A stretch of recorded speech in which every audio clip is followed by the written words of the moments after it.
can do whatever the hell he wants at the moment because he wants at the moment.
Get knocked out of the divisional round, so let's get to Shador because you came with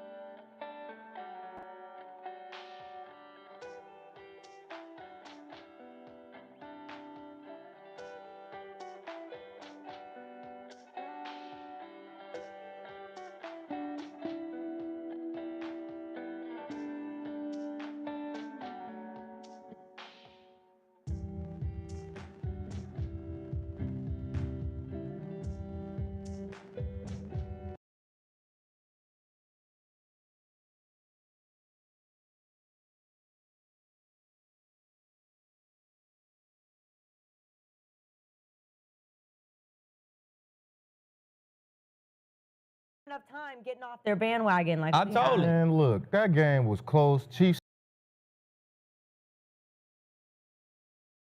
You were rooting for the Chiefs, right? I did have the Chiefs. I told You hadn't spent enough time getting off their bandwagon like I told him. And look, that game was close. Chiefs still was in position to win the game at the end. Chiefs got CJ smacked. Stroud had What that they do, one. but we talked CJ about that. Stroud had the. He been making plays all game. I'll give it to CJ. He did make the plays in the clutch, but with the biggest play they needed, he sailed that. He sailed the ball way past the receiver and gave Pat Mahomes the opportunity to win that game. And then But, what hey, happened, I though? wasn't wrong, But what happened? I wasn't right either. What happened on that drive that he gave him the opportunity? A drop pass here and a drop pass It don't matter. there. No, it wasn't drop pass by who? Man, look, man. Late Are in you the talking game. about the Pat Mahomes drive? Yeah, but that's the reason they've been.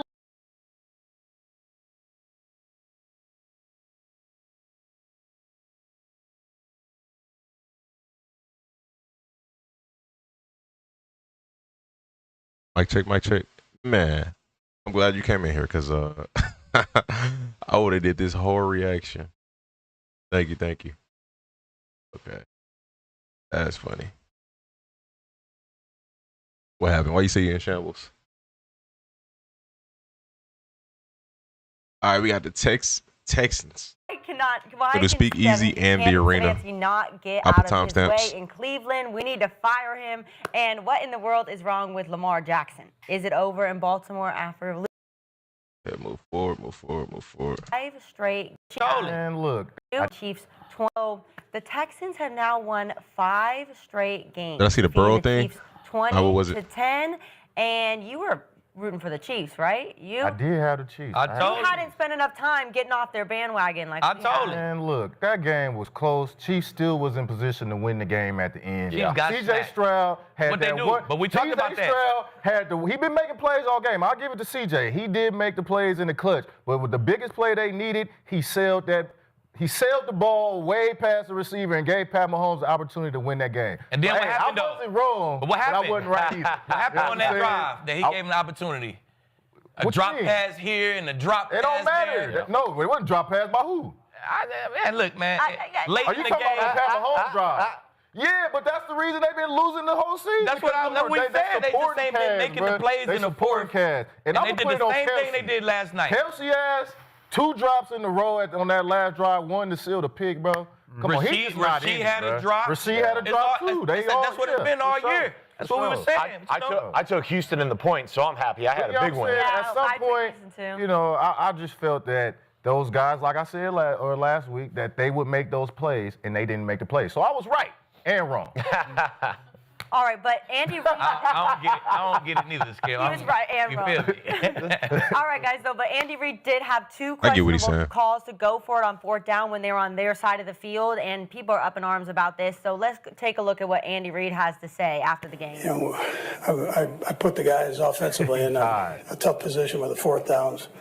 I'm trying to stay aggressive with it. I take full responsibility for that. And there are opportunities that you've got to take advantage of. You're playing a good football team in the Texans, and you've got to make sure when you have opportunities to make plays, you make plays. I seen somebody talking about that, like him alluding to retirement. I don't think that quote is alluding to retirement. I don't think that. I think that's far. I think that's a stretch. Yeah, I don't think that's a retirement type quote. I think it's kind of taken out of context a little bit. Plays, and we were short just a little bit there. She got the pressing. Man, Yeah. it's hurt. He's pressing, tired of man. this shit. Yeah. So Kansas City now falls to 6-7. This is the first time ever in the Andy Reid era. So, Akeem, what was the biggest reasons that the Chiefs lost? I wish it wasn't rocket science. It was Wasn't it was the second best defense in the league, Skip. Hey, Second best is interesting. they looked great, man. They came out, played a damn good game on defense, man. They play a bunch of zone coverage, right? MJ. But they matchy. It's real matchy. Them windows was tight last night.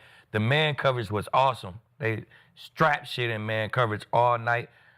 When Patty did have time, they got good rush.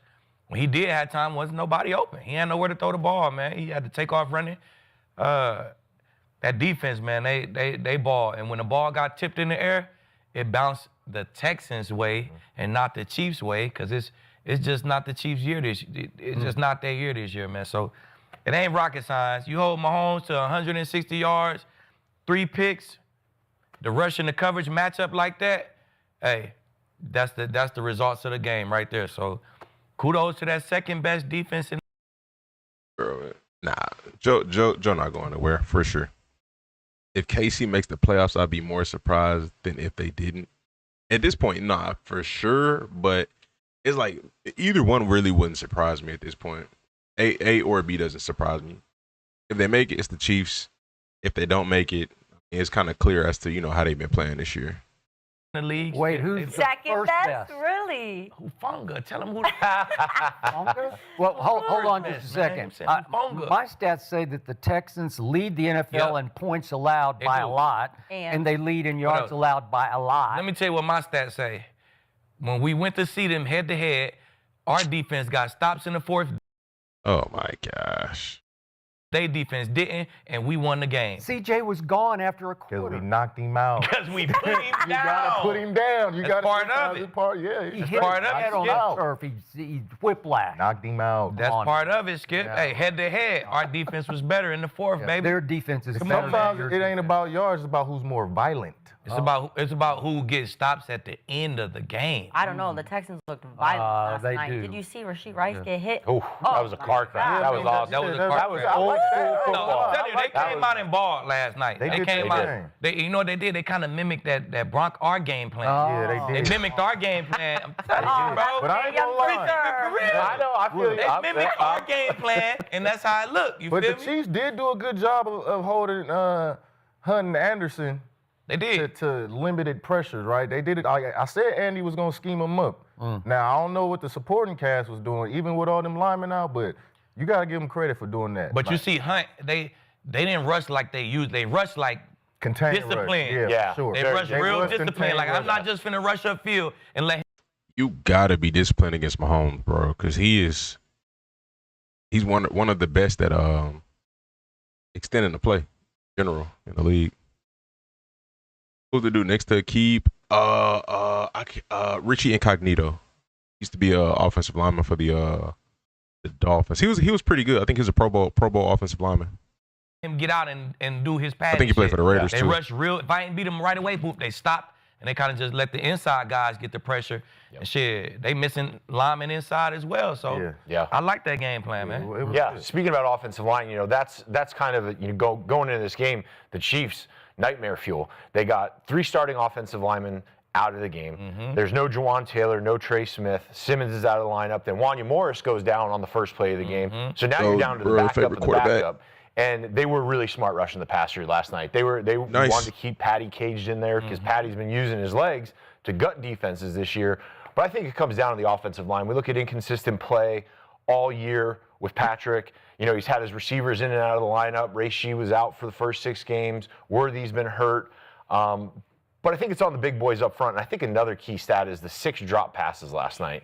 That is the most in Mahomes' career. And a lot of those passes, he's getting pressured. He tosses one up, and they can't come up with the catch. So struggles on offense, that's what's ultimately sinking the Kansas City ship. Because defense played well last night. That defense was flying around. They play well now. They need some bodies on that defense. But, Chris Jones was a one-man wrecking crew. Karlaftis made plays.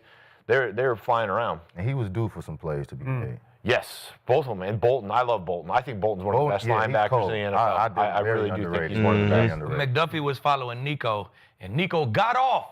Yeah. Well, Stroud made some plays. Hurt, so hey, I want to hear that shit, man. Stroud made plays when. I'm not on the McDuffie train. I think bro is a solid corner, and I hate to reiterate that. I really don't have to keep reiterating it. I feel like I do a decent amount, but he cool. But I think he's not the guy that I would put on my put on the opposing team's #1 receiver. When it mattered most, they made more plays than the Chiefs. Their connection though a little bit. Man, the Chiefs got fat while everyone starved. Man, they just not as hungry. The only person out there playing with hunger and really passionate desire was Pat. It's Pat. And you can see it all over the field. Guys were just. I kind of want to hear them talk about the Texans a little bit more. And then on the 4th downs, the 4th and 1 pass. It was late. You think Shadur holds the ball too long? Mahomes holds the ball like crazy on it, and no one ever criticizes it, but it's. Hey, that's funny. Pat does do that. But, he gets a pass because it's Pat. Honestly. It's almost like every drop back. And he'll throw the ball away. Shadur's issue is that he doesn't throw the ball away sometimes. I got it, and I'm going to do this a little bit. Okay. Just press. Andy Reid says after the game, we've been pretty good on those. Well, you're living in your all season, but right now, statistically, I'm saying. So, with the best defense in the league, TJ, I need to know how far can this defense carry Houston in the playoffs? Are you surprised Texans beat the Chiefs? Nah, bro. I'm gonna be honest, bro. I think the Texans can literally beat anybody in the NFL. Anybody. But I just wouldn't put money on it because anybody in the NFL could beat us too, because all they have to do is outscore our offense.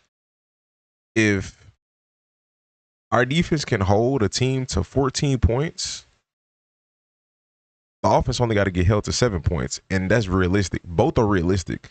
We can hold the Rams to 14 points, and the Rams could probably hold us to 7 points. It's just both are realistic. So I'm not really surprised at all. We're also composed in the pocketbook. My focus used to serve. And Joey be elite, man, for sure. The Texans would be KC. They get to the AFC Championship. You think? Yeah, they get to the AFC Championship. Don't see Texans beating Rams. The reason why I say the Texans could beat the Rams is because we played them this year. And when we played them, this was the score. We held them to 14 points. So this is, and the defense is way better now than they were then. Way better. So they could beat them, but they could also beat us. Texans can literally beat anybody. But again, anybody could beat the Texans. I think our offense is good enough. No, that's facts. But all we got to do is just have a good game. We got to have a good game offensively. But that's it. It just has to roll for us like that. The offense is better than what it was week 1, but it's still not a trustable offense. They're playing, I think, the best defense in the league at this point. Now, we the best defense overall all season, but right now, I think the Texans, they're playing the best defense. Their chemistry right now is beating pretty You hard guys right always now. say it's how you play in December. It is. January. It is. But, all that being said, when it comes down to it, we beat them. Our defense is better. So if they have to run into us, they won't get that win. And I like Bo Nix over C.J. Stroud. I just do. And that's been proven in the pudding, week in and week out. That's fair. C.J.'s been out. Who's to say he don't get knocked out again? Bo been healthy. He closes games out. And we have, they have a great secondary. We have the best defensive player in our secondary. Player of the year, Pat Surtain. Yeah. So they'll get to the AFC chip. They can. They have. Shout out to them, but I don't think there's a huge gap between Surtain and Stingley. And I think, and not to say that position wise, I don't think there's a huge gap between a lot of the players, but I do think overall the Texans have a better defense. Have the ability if C.J. Stroud cannot turn the LeBron ball posted over, last night. No, I didn't see it. But that's as far as that defense is going to take them. Now, if they want to get further, they're going to need a lot more from that offense. Yeah. I think looking at a vacuum, you look. The funny thing is, you can say the exact same thing about the Broncos. The defense is going to take them far, but if they want to get further, they got to do better offensively. Exact same thing. At that defense, these guys are built to win. They're great up front. The rush is great. The linebackers fly around. They lock people down in the back end, but it does come down to this offense. Last night, C.J. Stroud and that offense was able to make enough plays to keep them in it, but got to bring it back to the big boys up front. Houston's O-line, they got some big bodies up front, but they just can't consistently move people off the ball. They can't consistently protect Stroud. He's kind of running around, and they I mean, I can respect the Chiefs though. Like, that defense is good. That's a good defense. Let's see how many sacks we allowed when we played the Broncos. Texans O-line has not been bad this year, Yeah, they were bad against the Chiefs, but I mean, I don't even know how many sacks we allowed for real. So we allowed 4 sacks versus the Broncos, and how many versus the Chiefs? Texans, Chiefs. Ooh, he got sacked 3 times. Yeah, that's not good. They have the big bodies up front. It's just inconsistent play, and they can lean on teams at certain times, but then at certain times it's disjointed. You got guys on different levels. You got guys flying through. And then pass protection, it's literally a flip of a coin if they're going to hold up in pass protection. So defense can carry them all the way to a championship. It's that offense and that offensive line that's going to hold them back. Well, I think if the playoffs started today, they would have to go to New England and they get their ass popped round 1. So the defense will take them all the way up to Foxborough. Shit. Nah, They'll get popped. That's why I think the defense will take them. You know what I'm saying? I don't like think New the England defense. playing good ball. I don't think New England playing good ball at all right now, but go ahead. Man, New England is going, they defense flying under the radar. You know what I'm saying? They going to play physical as hell, too. Now the thing is, on that note, look at NFL team stats. On paper, I would take the Chiefs defense over the Patriots, but that's just off top of the head. I don't know who all the Patriots have. Let me see. Because the conversation here is, would the Texans be able to contain the Patriots offense? If you look at the receiver core, I'll take the Chiefs receiving core over the Patriots receiving core. If you look at the quarterback, Mahomes as a quarterback. Now I know their system is running way better over there in New England. But obviously we're gonna take Mahomes over Drake May. Running backs, we'll give running backs to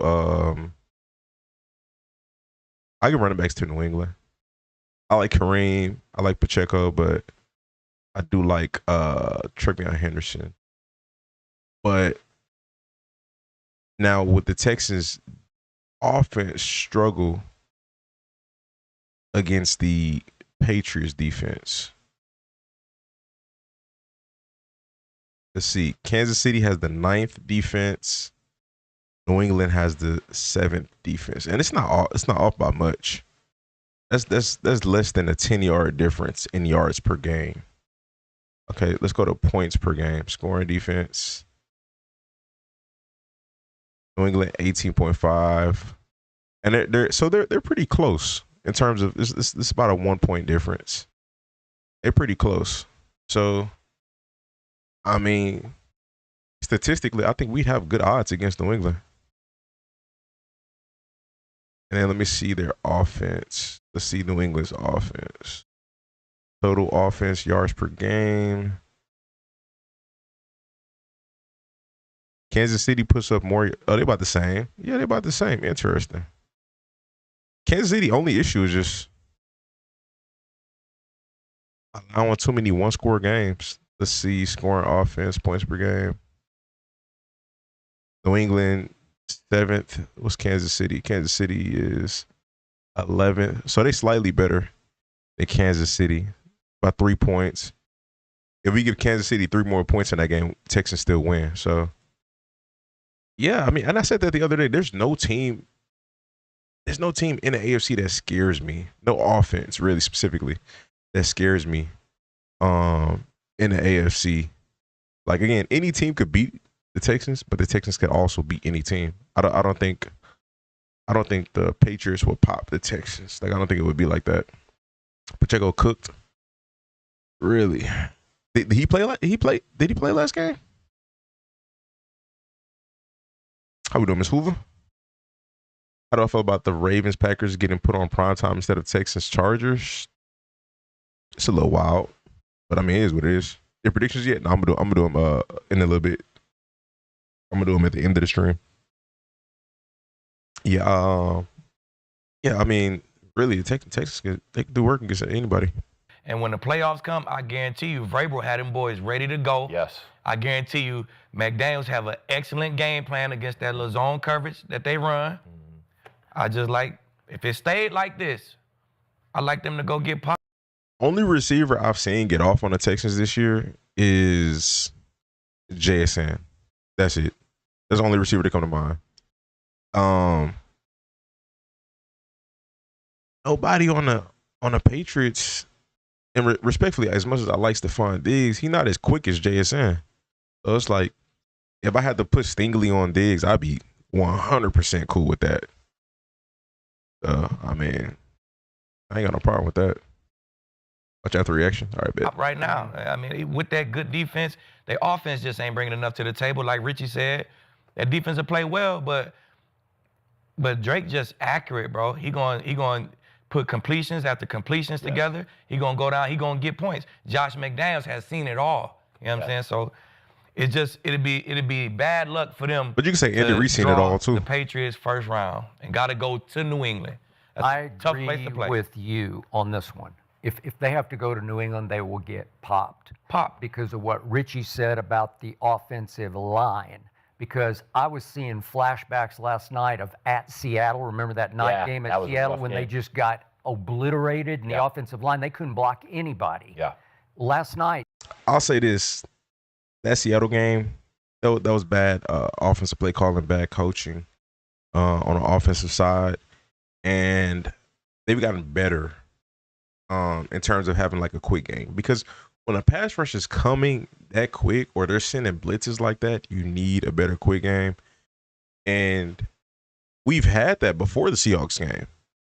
But also after the Seahawks game, I can say it's really up and down. Like we may have a good quick. The very next game was good.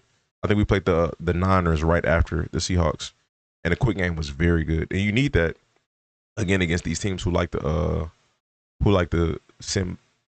blitz a lot, or they just got good pass rush. And I think it's gotten better, but I mean we'll see.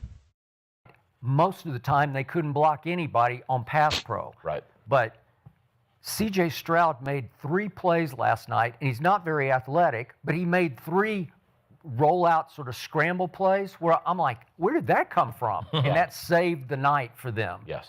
And C.J. has been not bad this year, but he hasn't been real good this year. No. Yeah. And remember, the Chargers went to Houston last year for the first playoff game and just got clocked, got run out of the building, and C.J. was really good in that game. But for some reason, the offense has, it's probably just because they just can't block Big anybody. boys up front, yeah. And Woody Marks, and then Chubb got hurt again last night. I don't know. They're just not. Nico had one big play, but it's not like he took the game over.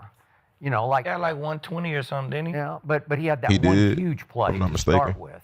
But They was all on scrambles. yeah, but the point was that they struggled on offense all night because they've been they're 20th in points scored. I just don't know how. It's like I know what the defense will do. I just don't know what the offense will do. And I don't think anybody in New England would be afraid of this offense because they would think they could shut them out. What? Right. Exactly. Yeah.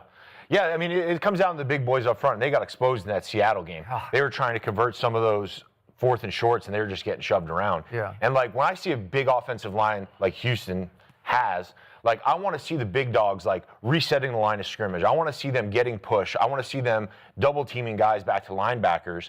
And when you have an offensive line that's really big and they don't play with clean technique, sometimes it just looks lazy. You know, you're getting edged, you're getting beat, and then that's just the run game. You drop back in the pass game, you have no idea what's coming because they are just so porous up front. You get pressure up the middle, they get pressure around the sides. Yep. C.J. Stroud did a good job moving around, making a couple plays, but when you play a good team like New England that plays complementary football, Yep. that can shut down that offense, get some points, move the ball. Josh McDaniels is a hell of a coordinator. He is top notch. So it comes down to the big boys up front. The guys on the defensive side of the ball they're holding up their end of the bargain. That offensive line has to lock in. They got to play with good technique, and they got to be able to run the ball and protect the passer to have a deep playoff run. I like the defense. I'll take these words, you know what I'm saying, out of perspective. But let's not act like they don't have 5 losses. Like, good defenses, we win games. You know what I'm saying? Come on now. Oh my gosh.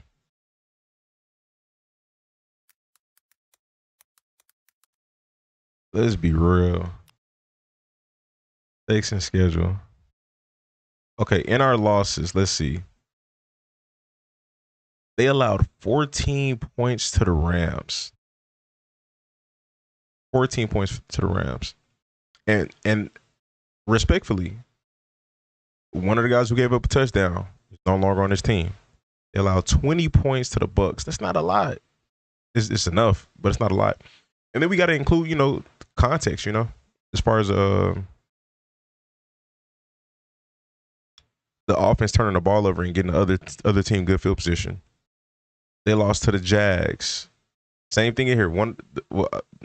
TJ, he's not here no more. But yeah. And then they let them score so we can get the ball back. They let them score winning touchdowns so we can get the ball back. So in these 3 losses earlier in the season, the defense didn't play bad. Overall, I'm not gonna really like deep dive to justify it. I'm gonna hear what he's saying, but 16 points per game. Come on now. If our offense give us 9, then we win that bitch 9-6. Come on. What? So because the defense is not allowing 6 points a game, that don't make them an elite defense? Take these words, you know what I'm saying, out of perspective. But let's not act like they don't have 5 losses. Like, good defenses, we win games. You know what I'm saying?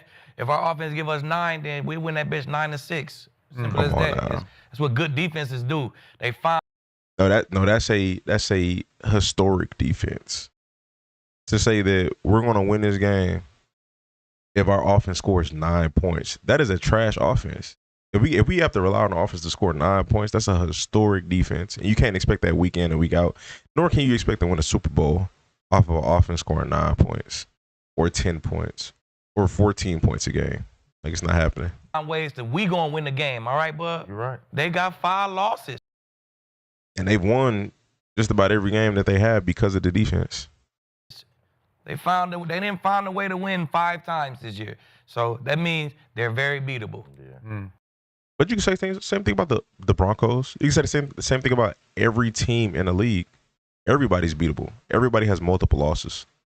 Everybody has at least 3 losses, at least. There's 2 games away from the Texans. 2. Simple as that. CJ was out for a while. Yeah, was out. I know. CJ was out. They won every game CJ was out. Did they really? Yeah. Yes. Except for your game when he was out. He for was the in that quarter. game. He was in. He was in, the yeah. He was in. Yeah. He was in that game, and then he went if out. he's going to have time against anybody to throw, it's going to be against New England. They don't have a dominant pass rush. Right. So, I mean, they do play this. They have to play discipline because they don't get to the quarterback. I think, New England doesn't have a dominant pass rush, but those. To leave at home for the Broncos, they're low key very biased. I'm not gonna lie. Guys and Vrabel will draw up a game plan where they will Low close key. that Then you're going to offensive lose line. players on the back end. If you're going to send blitzes and stuff, it's going to be guys open for the one-on-ones. Yeah. And I think CJ's doing a great job right now finding those mismatches. Pats and Broncos only have 2 losses. Okay. I can respect it, but again, like a L is a L. You know what I mean? Still beatable. You know. At the end of the day, everybody's beatable. You know, to his take, like that like his take could apply to any team in the league right now. Well, the chat is on board that they're going to get knocked out of the divisional round. So let's get to Shador because you came with your Shador jersey. did. So Let's we go. got to talk about it because the world is talking about it. Okay. All right. So we've been on this for a little minute. I'm gonna move on to this. I'm not gonna do this. I'm gonna move on to the Speak Easy. Keeping it Texans, though, the Texans started off this season 0-3, and now they have won 8 of their last 10 games Bengals after almost beat starting the Pats. season with that 0-3 record. This Everybody's team is beatable. unbelievably hot right now. Their defense is playing at an unbelievable level. How good are these Houston Texans, Acho? He said Bo Nix the best quarterback out of his class. JD is still right. No. You can entertain that Drake May is right now, but you have to put Bo Nix behind JD and Drake May. By default. Bucks and lineups. Prize picks. It's beauty of the NFL. Anybody's beatable. Right. Scariest team in the NFL right now. Wow. Scariest team in the NFL. Find another team, Shady. Find another team that's beat Josh Allen and Patrick Mahomes in the last 4 weeks. my man. Find another team that's won 8 out of the last 10. Scariest team in the NFL right now. Because of this defense is suffocating. Find another defense that has 2 defensive ends with 10-plus sacks each. Find another defense that has 2 top 7 cornerbacks in Kamari Lassiter and Derek Stingley. Like, find another team that plays like that. Find another team allowing 16 points a game, and I think they're allowing like 3 points in the fourth quarter. Find another team playing like that. If the Texans can do this to Mahomes, if the Texans can do this to Josh Allen, I trust they can do this to Bo Nix. I trust they can do this to Drake May. I trust they can do this to Justin Herbert. I trust they can do this to Trevor Lawrence. With all due respect. Yeah. They can do this to Josh and Pat. They can do this to your favorite quarterback too. See, when you break it down like that you're right. But And again, it's about being hot at the right time. In their last 10 games, they're 8-2. If we look at the first 3 games, they lost all 3 of them by 1 possession. So, they fixed something, Are they perfect? No, far from. But they fixed something. I guess scary is hard. The defense is scary. Defense is scary. Everyone been injured. Offense is like regular. Yeah, double R. Regular. Double R. Super R. 'Cause my thing is like, okay, so if you get a game where, you know what, we're not going to turn the ball over and we're going to make their offense beat us. I don't think they can do that. But when you break it down like that, who they going against and how they doing it, yeah, that defense is different. D'Amico Ryans, man, good friend of mine, ex-teammate, the way that he played, he got them boys playing the same way. It's going to be hard to beat them. I just think, can they put enough points up to really win? Because even today, we talking about the Chiefs. The Chiefs are a bad team right now, right? Not a lot of talent. They're not winning. They're not confident. Just look at them. They're not the same.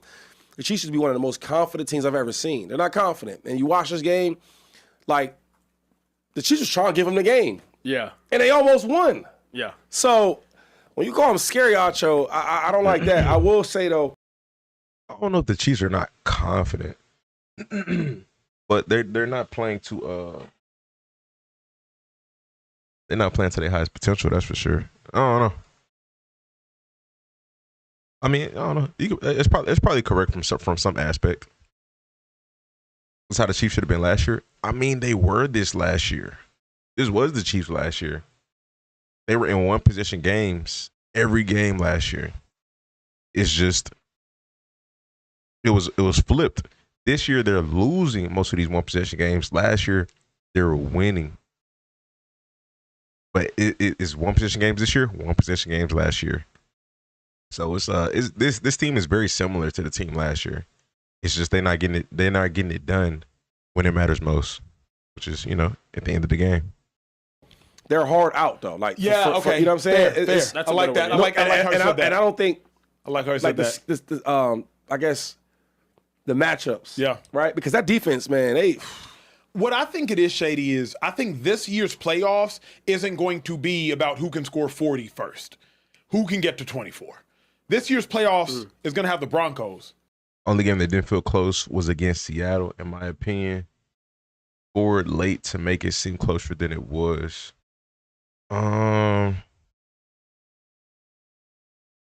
That might be fair to say, because I do remember them being in the driver's seat majority of this game.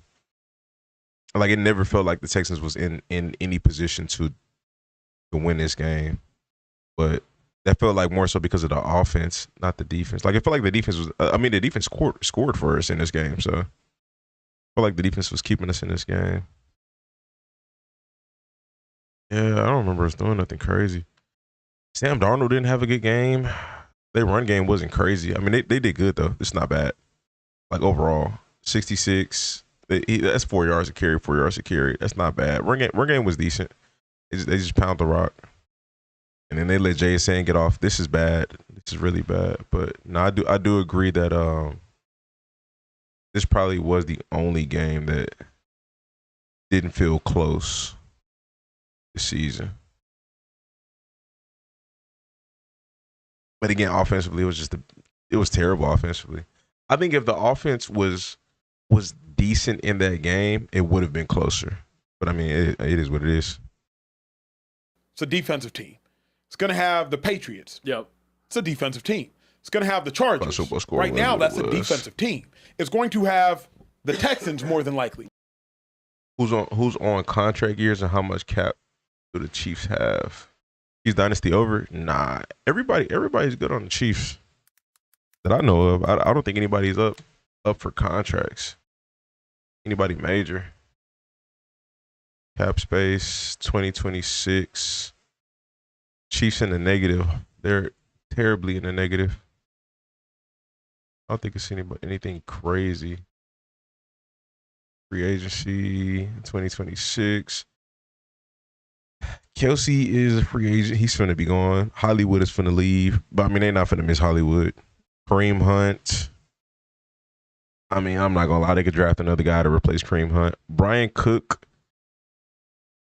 You could probably draft another replacement. Like, I don't see anybody who's like, I don't see nobody who's crazy. Like, Jalen Watson is a starter for them. Pacheco is a free agent too. I'm not gonna lie, bro. You can draft a starting running back, bro, in the 4th round. Like, that's nothing.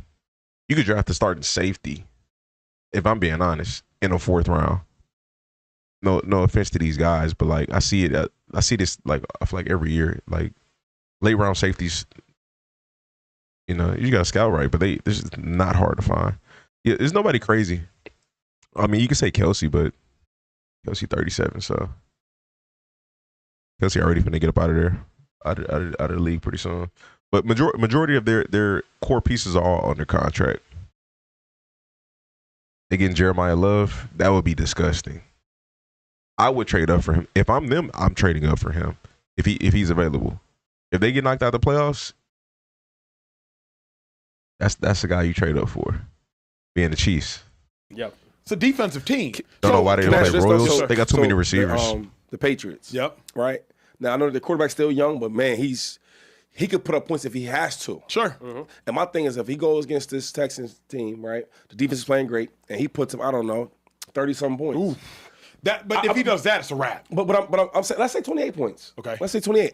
I don't know if the Patriots are not scoring 30 points on the Texans defense, respectfully.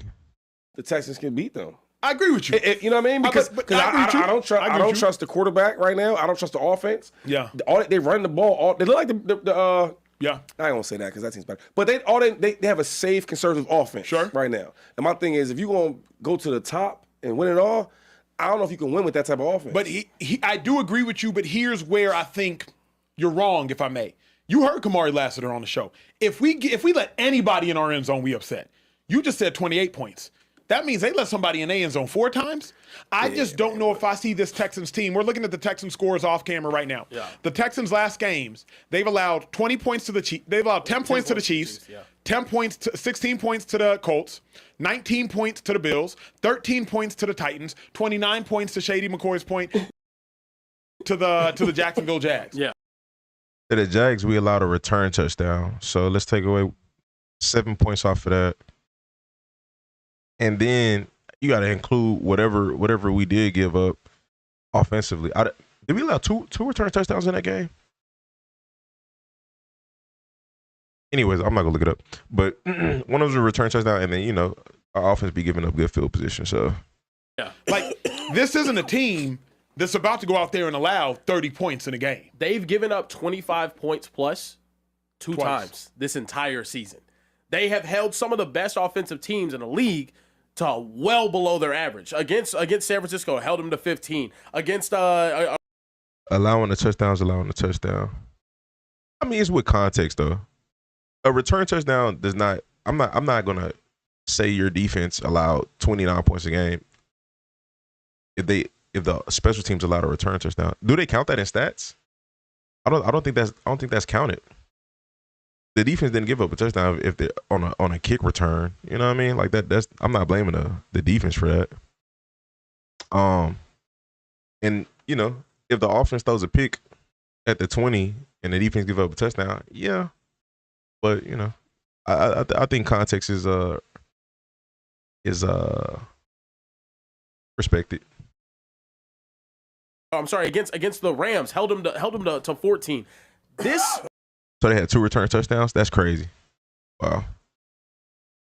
So 14 points out of 29. I don't know how much that is off the top of the head. 721. Something in the teens. Texans team. And also I'll throw in the Broncos as well. A lot of people were wondering, how is the league going to adjust to the offensive powerhouses that these quarterbacks have produced over the past couple of years? You have the Lamar Jacksons, the Josh Allens, the Joe Burrows, the Patrick Mahomes, all on the AFC side, Acho. On that AFC side now, teams like the Broncos, teams like the Texans, they said, okay, cool. We're going to draft our quarterback. Yeah. But what are we going to stack? Play some defense. Our defenses are going to be loaded, and they are elite at all 3 levels. Yeah. Their DBs like that. Yep. Front 7 like that. Yep. These teams, and they're young too. Yep. They're very young. So I think the AFC is going to be very interesting moving forward. But also, to watch these guys. Realistically speaking, Shady, even to that point, it's Drake May, Was not a fan of math CJ class. Stroud. Oh, nah, not at all. You don't really know in the playoffs what any of them are going to do. It's a weird year. If you have to trust any of them, I would trust CJ, who's been there multiple times, won a playoff game every year he's been there, beat the Chargers last year on the road, if I'm not mistaken. No, he beat the Chargers at home. He lost to the Ravens in the bank. Like, Stroud has played 4 playoff games, I believe. I think he's 2-2. So, give me the quarterback that's played 4 of them joints. But today, this year, do you believe in that? Because I know you're going back and all that, but right now, today, are you? I believe in Drake May right now today. Right now today, I believe in Drake May. But I'll tell you this much. I believe in DeMeco Ryans right now today. And, bro, Kamari Lassiter's not even a vet. I think he's only a 3rd-year player out of Georgia. Kamari Lassiter's like 23 years old. Years old. He talking like that. Yeah. That's not Daniil Hunter. Daniil Hunter's a vet. That's not Azeez Al-Shaair, the linebacker. That's the vet. Kamari Lassiter's not Derek Stingley. Sorry, Kamari Lassiter's 22 years old. That was a 22. That's nasty. He's 22, bro. And again, he's 22. Stingley is, I think, 25 max. He's under 25. Caleb Bullock under 25. Jalen Petrie, I think 25, maybe under 25. Daniil Hunter at the max 25, under 25. It's really crazy, bro. Year-old young man we had in the speakeasy saying, send me off the bus first. On a team with Daniil Hunter, who has 107 sacks in his career. On a team with Will Anderson, who's going to be a first-team All-Pro. Will Anderson. I said Daniil Hunter. Excuse me. He's saying send me off the bus first. He's not even the best at his position, but he got that mentality. Yeah. So to me, like, I trust the team that's got a whole bunch of dogs running around back there. Yeah. You And know by the what I'm way, saying? I'm sending Daniil Hunter off the bus first. Have you seen Daniil Hunter is like one of he looks like a robot, bro. Just It for doesn't make sense. clarity. We all got our Spotify recaps, Apple Music. Whoever has the most minutes played of NBA YoungBoy, that's who I'm sending off. Hey, I'm right there with you. Because I'm that's right the there with biggest you. crash out on Hey, the team. The so. chat not really rocking with the YN music is what they telling me. Listen, They say they're not rocking with it the ain't young my boy. cup of tea I'm either, but telling if you. I need a young bull to take charge, Hey, I promise you, every young player you see out there running like they running through a brick wall on the football field, young boys in the playlist, bro. Yo, I'm telling you. can I get a quick story though about the Talk NBA to young us. boy? My last year, I'm with the Bucks, Yeah. right? Playoff game, and I usually listen to all my own music, but this time I had my headphones off and they had the whole speakers playing, right? And I'm listening to music. Devin White was playing it. This is when Devin White was going crazy. And I'm like, damn, this music sounds so evil and dark. Yo, everybody was dying. Everybody getting shot. The girls getting shot. The kids. Everyone's real. I was like, yo. So it was so dark music. I said, hey, bro. I said, hey, bro. Who is this? Who's this rapper? I never heard of him. Who was this guy? He said, what? Man, that's NBA YoungBoy, dog. I said, yo. That's one of the most evilest music I've ever heard. Facts. All right. We're gonna cap this conversation off here. I think Texas can go as far as the offense will take them. They're gonna have to definitely adjust. But can the defense keep this up? I believe it. I mean, they've shown it all season. So we'll see. Y'all let me know your thoughts in the comment section. It's gonna be very interesting to see down the stretch. They got a very favorable schedule these last 4 or 5 games. So they look like a lock to make the playoffs, but we'll see. Let me know your thoughts. Subscribe, stay tuned, stay blessed. Let me see what we'll do next.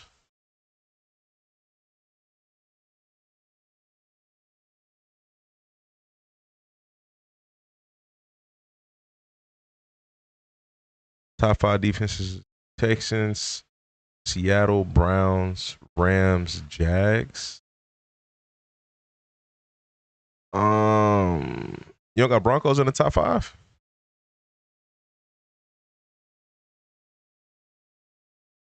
I said the link.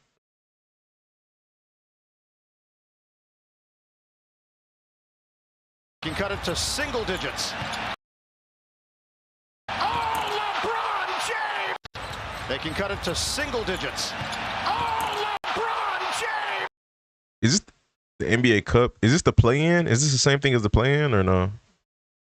They can cut it to single digits. Oh, LeBron James! Oh, LeBron! They can cut it to single digits. Oh, LeBron James! They geeked.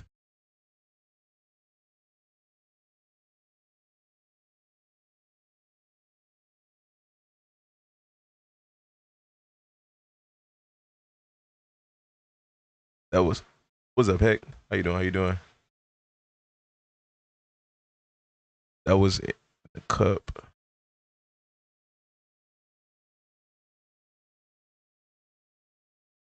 Cup in-season tournament for Vegas money. Interesting. Falling like a ball of fire.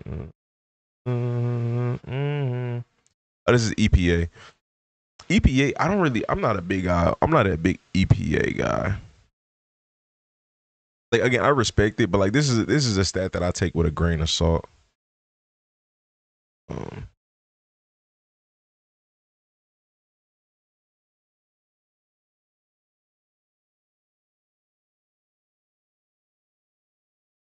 Winner goes to the semifinal.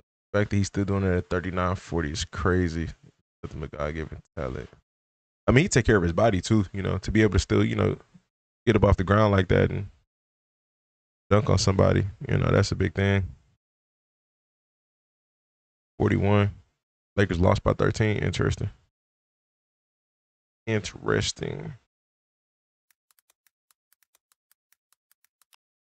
Let me see.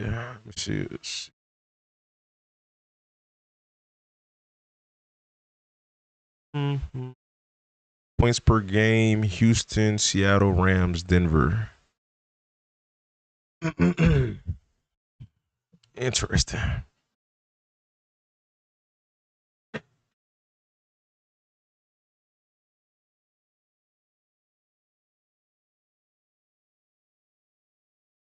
Feels like I'm in a bottle. Mm-mm-mm.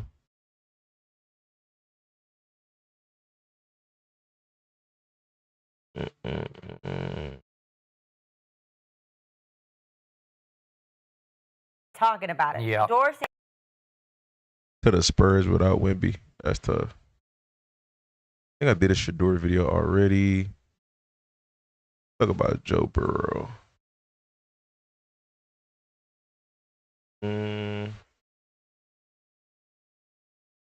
Uh, TJ.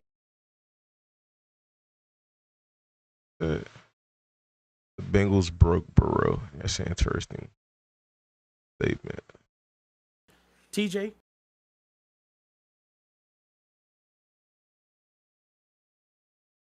All right, y'all. We got Big Easy and the Arena on Joe Burrow and the Bengals. 4 touchdowns, and Burrow himself, he had a pretty good game up until he had 4 passing touchdowns. That's insane. This man just came back, but 2 late interceptions, 1 returned for a pick 6 from Christian Bedford. And Skip, how much do you blame Joe Burrow for that loss? No. I know you love him. I do. I love him. Maybe I don't have any objectivity, but I don't blame Greg him London one out bit tonight. for that loss. I really don't, because until 5 minutes remained in that game, Joe Burrow had played an all-time amazing game in the snow against that team and that other quarterback up at Buffalo. I thought the deal was sealed. Yeah, I'm with Skip. I'm not putting too much blame on Joe. That interception to Benford, I mean, when you have a screen like that you're supposed to get the ball out quick, like there's no, I can go to my next read. Like this is the option. And Benford just made a great play. And then the second one, a tip pass. I mean, tip pass is a tip pass. So I can't really put too much on Joe. I feel like at that point the defense just got to clutch up. Like their defense clutched up, but it wasn't because Joe just made mistakes, in my opinion. Well, it felt like it because they're up 28-25 with 5. It was a bad ball. Let's go. We all saw. Right. And T. Burrow.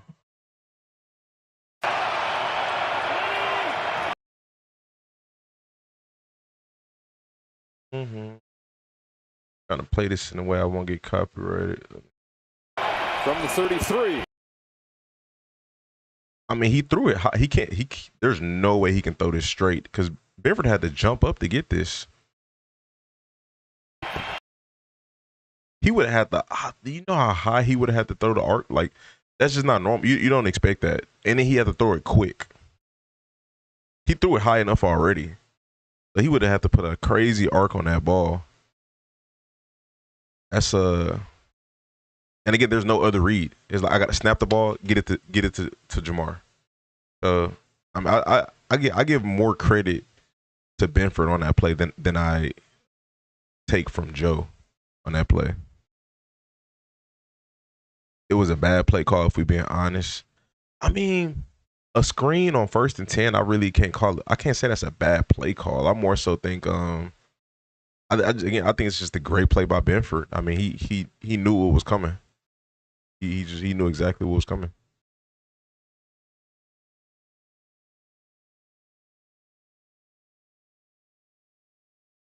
Oh, where we at? We was on the arena.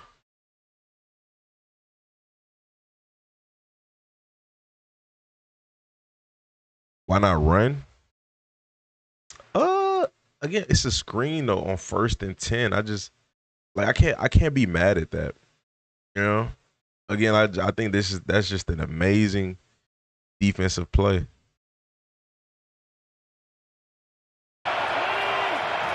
From the 30. Oh, he was blitzing. Oh my gosh. That's even better. If he was able to get this ball off, Jamar would have been out here free. He for sure would have picked up a first down. So Benford is blitzing. He just made a great play. That's it. I can't really. Yeah, I don't know. I can't criticize Joe Burrow for this. Had to get it out quick. What does that mean? A pick is a pick. A pick is a pick in terms of, it's like this here. Brock Purdy threw I'm not going to even pull it up. I'm going to give an example. Brock Purdy threw an interception at J.C. Horn a couple weeks ago. J.C. Horn, the receiver was open. J.C. Horn came out of his zone and ran to go make that play and jumped the ball and got an interception. I'm not gonna blame Purdy for that pick, and like I'm not gonna be mad at Purdy for that pick. J.C. Horn literally abandoned his assignment. He was not supposed to do that at all. Like completely left his zone on the entire other side of the field to go over here to go jump this route. That's just a great play by a good player. That wasn't the defensive coordinator didn't call that up. It's just a great play by a good player. Did we not see the pick six?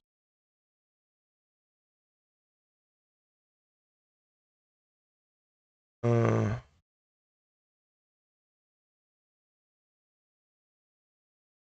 it's like I put this in that category. Like it's a screen. There's no I can go through my reads and not throw this. Like I have to throw this. It's a screen. You know. It's there's no secondary option. The play is throw the screen. That's it. And I think Benford made a really good play. Both of those interceptions led to touchdowns. I mean, it happens. It's just, at that point, defense got to clutch up. And at that point, it is what it is, The ball getting tipped at the line of scrimmage, that's just a great play by the defense.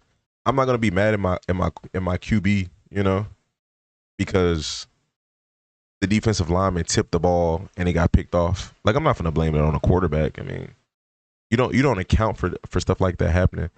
Now, if you throw it directly in the chest of a defender and you throw an interception or you overthrow a pass, then I could blame you for that. But the Bills defense just they made clutch plays, but it wasn't. I give them more credit for those plays than I take away from Joe Burrow on those plays. 5 minutes left. Remember, that team was 1-8 without him. Remember, that defense was by far the worst defense in pro football and still is, except for his presence, lifting that defense up. 28-25 with 5 minutes left was miraculous to me, just simply miraculous. And Joe Burrow made one bizarre, crazy mistake. It's a corner blitz, and he decides he's just going to pop pass it almost. You have to. If he would have threw that straight, he would have threw it into Benford's chest, pick six. He had to throw it over his head. And again, bro just made a great play. Push pass it to Chase over the DB who's blitzing, and he doesn't get a handle on the ball, so he palm pushes it. He like just pushes it with his palm. Yeah, it's like a little quick shot put. I'm not making any exceptions for Joe Burrow. Me personally, if that was Mahomes, Drake May, Josh Allen, just with how that played out, again, I'm giving those. You can take the quarterback out and put another quarterback in. If that was Dak Prescott, if that was Matthew Stafford, I'm giving more credit to the defense than I'm taking away from the quarterback, just because of how it played out. And he doesn't get it up high enough, and Christian Benford leaps, and he said after the game they're taught not to jump in that situation, but he leaped right on time and picks it out of the sky, and nobody's home, and it's a pick six. And then you come back on the very next play, and you just get a bad break. To me, a tipped interception is just a bad break. Yep. It gets tipped, and it goes up in the air, and God knows where it's going to go. And it went to a Bill. And you're cooked, man. But here came, it didn't bother Joe a bit because here he comes right back at you, and, he drives him right down, 60 yards in 4 plays. And T. Higgins one-hands it in the end zone. Oh, my God. And all of a sudden, Stunning. it's a game again until on 3rd and 15, Superman goes Superman again and takes off running. And if you can't stop him when he needs 15 yards to ice the game, then you're going to lose for sure. And he iced the game. So Superman took over in the end. But I'm not going to blame Joe Burrow because there's no way they would have been in position to do this without Joe Burrow. That's just me. I'm with you, Skip. I give him a little bit of the blame because the first INT, that was him. You know what I'm saying? You got it, don't got it. You just can't throw it right to. You got to get it higher. You got to do something. That's on you. Well, he just didn't have the handle. He just didn't get it up. If you ain't got the handle, don't throw the handle. You know what I'm saying? If you ain't got the handle, take the sack. You playing so damn good, don't do nothing like that. That's out of character for you, Joe. You know what I'm saying? So the next one, tip pass, is what it is. But I mean, at the worst, you could be like, oh, Joe could have pump faked it and then threw it. But again, I mean, you just don't expect the corner to make that play. I'm gonna blame the damn defense. I'm with you, Skip. Yeah, you go back to your old ways. You take out the 1 touchdown, that's 7 points. You give up 32 points, and you give up a 4th and 15. That's going to put Joe back on the field to go get another bucket. Yeah. You know what I'm saying? So it's just, I'm blaming the defense, bro. Hey, man, it's 25% Joe, 75% that fucking defense. Went back to their old ways. Yeah, I agree with you guys. I agree with Skip. I agree with you, Akib. I think Joe Burrow came out lights out, right? I knew he's going to bring a spark back to the team, but not that good, right? They're going up and down the field on Buffalo. It's in the snow. Buffalo's a tough place to play. This was kind of it's a tough place to play in the cold, in the snow up there, in Buffalo, in that environment. This kind of reminded me of the 2022 AFC divisional game where Cincinnati went up there and got a win. I felt like Cincinnati found their footing in the snow before Buffalo, and they were able to jump out to a lead. Yesterday, Cincinnati's rolling. Buffalo, it's like, oh man, are they going to drop this game? And the interception of Benford, I mean, it's a freak play. You know, get a little air on it, throw it away. You know, there's a million things you could say to do on Monday.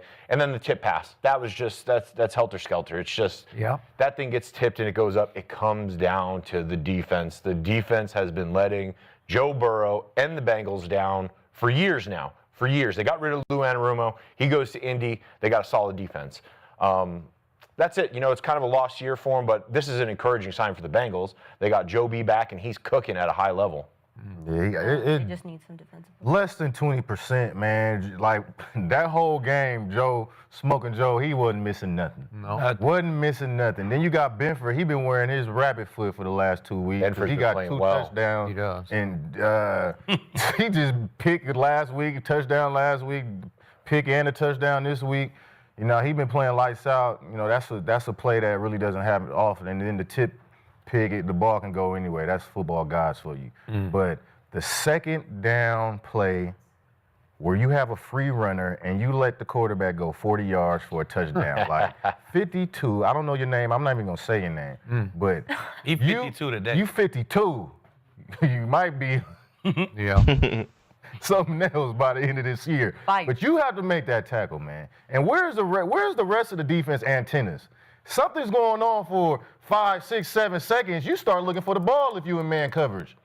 We got to rally and get to the football at some point. He ran, and nobody even noticed he was running downfield. No. Like, no one on the defense noticed he was running downfield. And the corner never turned. Corner didn't want to make no tackle. Because that's what you call playing buddy-buddy with the receiver. You know you getting ran off. You know you getting ran off, man. Travis Jones. Turn around and look Travis Jones nice for the like ball that? carrier. And then I'm not familiar. At the end of the game, Smoking Joe comes right back after the interception and scores. T. Higgins was a pass interference they didn't even call. And then you get them in 3rd and long, get off the field. You know Joe going to come back down and score and put y'all in the lead. You can't even get off the. You have him surrounded, and you can't get off the field on 3rd and 15. He runs again for another big game. Game time. Like, you don't know he going to. Like, come on now. But he just done it too. So it's Right. like, Come on now. Like, you- where's your antennas at? And the defense definitely deserved most of that blame. So they're going to get 80%, 85%. I got 15 and 20 with Joe Burrow, man, because I haven't seen a performance like that from a quarterback all year. Period. Seriously. the football gods just are never in their favor. I'm watching Bengals games, and like I honorary love them, and I'm like, every time it's the closest game. And they just. At the end of the day, they're going to have to upgrade their defense. When it happens, I don't know. Hopefully they can. I can see them improving next year because it's like it's so glaring, and you have everything filled offensively already. You don't need to draft a single position on offense. Maybe O-line, maybe. I wouldn't even do that though. I'm gonna be honest. I would put everything on the defense. But I mean, maybe like one O-lineman. I use one pick on an O-lineman, but I'll probably just bring in some veteran O-linemen in free agency, on some cheap contracts, and then we'll figure that out. But for sure, lose. Yeah. They know how to Drive lose. deep. Burrow and the boys It's could those go put up games. 35, 40, 44 points and still lose. Like in the Bears game this year, I mean, it's just like they just. 49 on the Bengals should be cut. He's not good. That's Demetrius Knight. He's the rookie inside linebacker. Now I don't know how bro has been playing as of late. I watched his film in the beginning of the season, and he was pretty good. Only thing he was not great at was covering. Like, he's athletic, but like man on man, it was not great at all. Maybe you could put him in some zone. Decent, fair, but playing a run, fair, and flying around, everything was fair. But his man on man coverage was not great. But that was then. I don't know how he's been playing now. I haven't watched him in a little bit. Either 49. Demetrius Knight is 44. Okay. Let me see who was 49. I thought he was 49. Okay, bet. 49.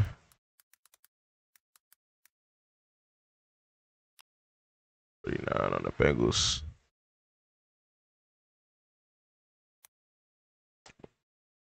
The heck is it? 49. Barrett Carter. Oh, ain't he a rookie? He a rookie as well. If I'm like 90% sure on that. I think he a rookie. Yeah, he is. He was picked in the 4th round. I ain't even going front. I was not big on bro. But, we shall see. If y'all watch my reaction to him, I wasn't really big on him. His college highlights. Just know how to Even lose. the rest, they was giving up the tight ends. Knox and Kincaid was killing them. I don't know. I haven't watched his They film was killing them. in the NFL. And then they was letting guys go, and you got somebody covered, you let him go and go. Like, what are we doing here? Where are the fundamentals of football? I know, but where have they been all year? Because they've been. I could be really wrong. I need to bad rewatch all it. But we thought they had a resurgence, man. We thought, but nah, It was solid 2 weeks in a row, but We talked about this before, but that defense is going to get Zach Taylor fired. I don't know if it's this season or next season, but they play like this I don't next think they'll season. fire him. Well, not this season. But give him another year because obviously Joe's cooking. He's an offensive guy. But if that defense plays anywhere near like they do this year, it's They're not time going for to a play reset. like that. Joe Burrow, because he's going to put too many points up on teams. They penny pinch. DJ They're Watt gonna Hospital. be Yeah, I seen that. Ownership. You can look at a couple teams throughout the NFL, and you can directly trace their. It's ownership. Yeah, you can directly trace it back to ownership. Ownership being The cheap. Brown- yeah. Ownership putting Trey Hendricks through he's your stud player, right? He's Well, they're your just best player cheap. ever. They're- They didn't want to pay They their promise first to round pay you something. They They don't. never by want the to way, pay he's not anybody. playing. He the best player ever. He's not playing, but I think that kind of permeates the entire rest of the organization. Like, hey, this guy's done everything right. He's a good dude. He works hard, and they won't pay him. Like, what are they gonna give me? I'm the 53rd guy on the roster. If I go out there and have a Pro Bowl season, I got to fight him for every penny. It's one of those things It's where not going to get any better. the Bengals Even when like Mike that, Brown is gone, his daughter's going to get it, and they're going to be just as beyond cheap. like the head coach. It goes to your position coaches.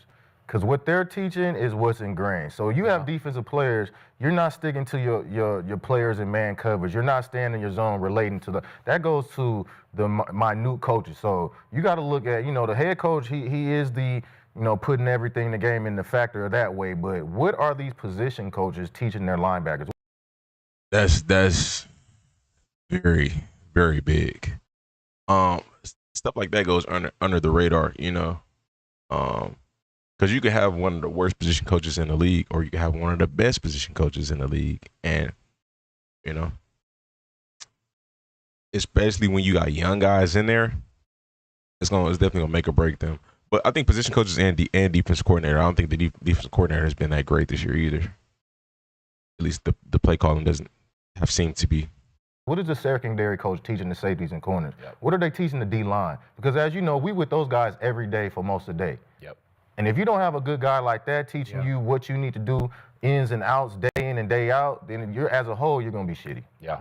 I think you look at the Bengals over the last couple of years, they made the Super Bowl run, but their issues have been glaring, and they have not gotten fixed. Offensive line can't protect Joe, and the defense gives up way too many points. So at what point are we going to say, hey, listen, we got a generational quarterback talent here.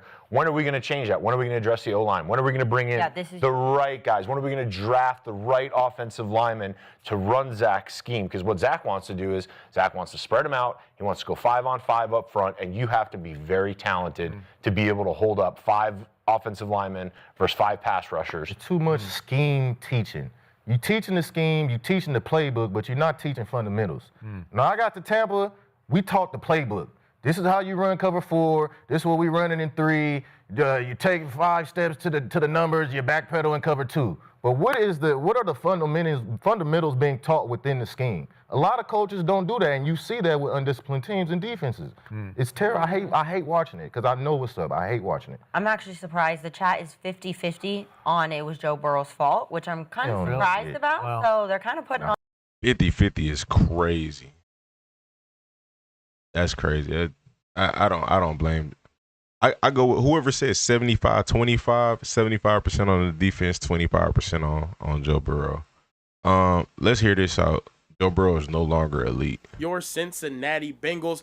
Joe Burrow walked into the locker room after a crushing defeat against the Buffalo Bills. A nice snow game out there. It clinches the first losing season for the Bengals since Burrow's rookie season in 2020. The question for you guys is Joe Burrow still elite? I got some important information for y'all. There's no better. I don't think Joe has shown a drop off. So I don't know why that's really even a. Well, I know why it's a question for clicks. It's good, but it's not. Right. That's not a real conversation. Joe Burrow can't be elite anymore. Wow. Sheesh. I can't believe you just said that. Can't be as. Yeah, let me see what the comment section say real quick. I chose that annoying friend that just wants to go against you for no reason. He sit it here and raise bait for clicks. He say, I'll just say I'll be the villain. I'm cool with it. I'll be the villain. Crazy. What I was taught. You hear Burrow kind of teased their retirement. I think that quote is taken out of context. Let me see. I still got that pulled up. What I was taught. You hear Burrow. Hold on.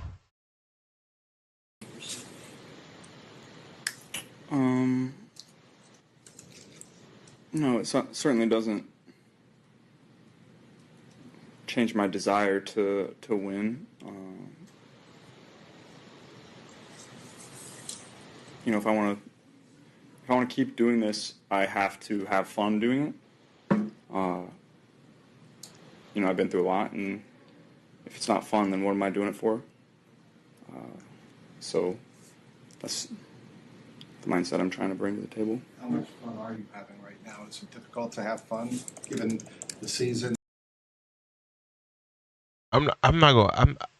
Me personally, I wouldn't feed too much into that. Like, I wouldn't take that as he's potentially gonna retire. What you've been through physically, emotionally, all of it. Is it tough? Yeah, certainly. I think that quote is more so like reflective on like not reflective, relative to this season, I want to have fun while I'm playing, and you know, I'm coming back playing off of an injury that I really didn't even need to come back and play for. I could have sat out this season. So it's like, what did I even come back to play for? You know, if we gonna be playing like this, you know, I think that's where that's stemming from. I could have stayed at the crib and rested this injury. So you know, I'm out here risking my health, you know, which could make this injury worse going into next year. You know, trying to make a playoff push. You know, so what am I playing for? I don't think this is a career comment. Did you have fun personally playing before I mean, how much of it was fun before? Winning's always fun, but in general, was it as fun before you got hurt? A line trash. Did you view it that way, at least? No, I wouldn't say I viewed it that way. I think. What was the changing point? Changing point. I'm not sure there was a singular moment or of time. It's just reflection on a lot of things that I've done and been through in my career. I think I've been through more than most, and certainly not easy on the brain or the body. So just trying to have fun doing it again. You seem like there's something on your mind, or maybe I'm reading too much into it, but it seemed frustrating. There's just a lot of things going on right now. Football related, personally? All the above. Yeah, I can see that. I can see. Like again, I think where his mindset is right now. I think he's ready for the season to be over with. But again, the thing is, he's dealing with stuff outside of football, and he thought, you know what, maybe if I go back to playing, it's going to make me feel happy again. But he's losing. I mean, but he won since he's back. I don't know. It's not like he's playing terrible or anything. It's not like he's playing bad. It's more so of dealing with stuff outside of football. So you gotta get that taken care of. He might be putting too much emotionally into football. Gonna have to kind of try to disconnect a little bit from the emotional aspect, and relying on that to make him happy, because at the end of the day, it's a job first. So, and I think he should have just sat out. You know, but again, you know, he's relying on it to assist his happiness, which is fair. But can't put too much into it. You got to handle that outside stuff first, at least to the best of your ability. Because then you don't want that coming into your job. You know? But hey, live and you learn. It's life. Baltimore this year. In football, Hall of Fame coaches, Tom Coughlin's, whoever you name it, any level. I'm going to ask one question, and I want an answer in uniformity. The best ability is what? Availability. If the best ability is availability, how the hell can Joe Burrow still be elite? The season was lost because he wasn't available. 2 seasons ago was lost because he wasn't available.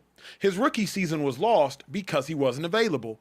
If indeed all these Hall of Fame coaches are right, and the best ability, TJ Houshmandzadeh, is availability, then how can he still be elite? He lacks the most important ability as it pertains to talent, and that is availability. Now, obviously, when Joe Burrow is available, he's a top 4 quarterback in football for the last 4 years. Obviously, though he has no All-Pros, which is kind of wild. But he's not available, T. So if we're going to remove our bias and judge him based upon when he's there, he's just not there often enough.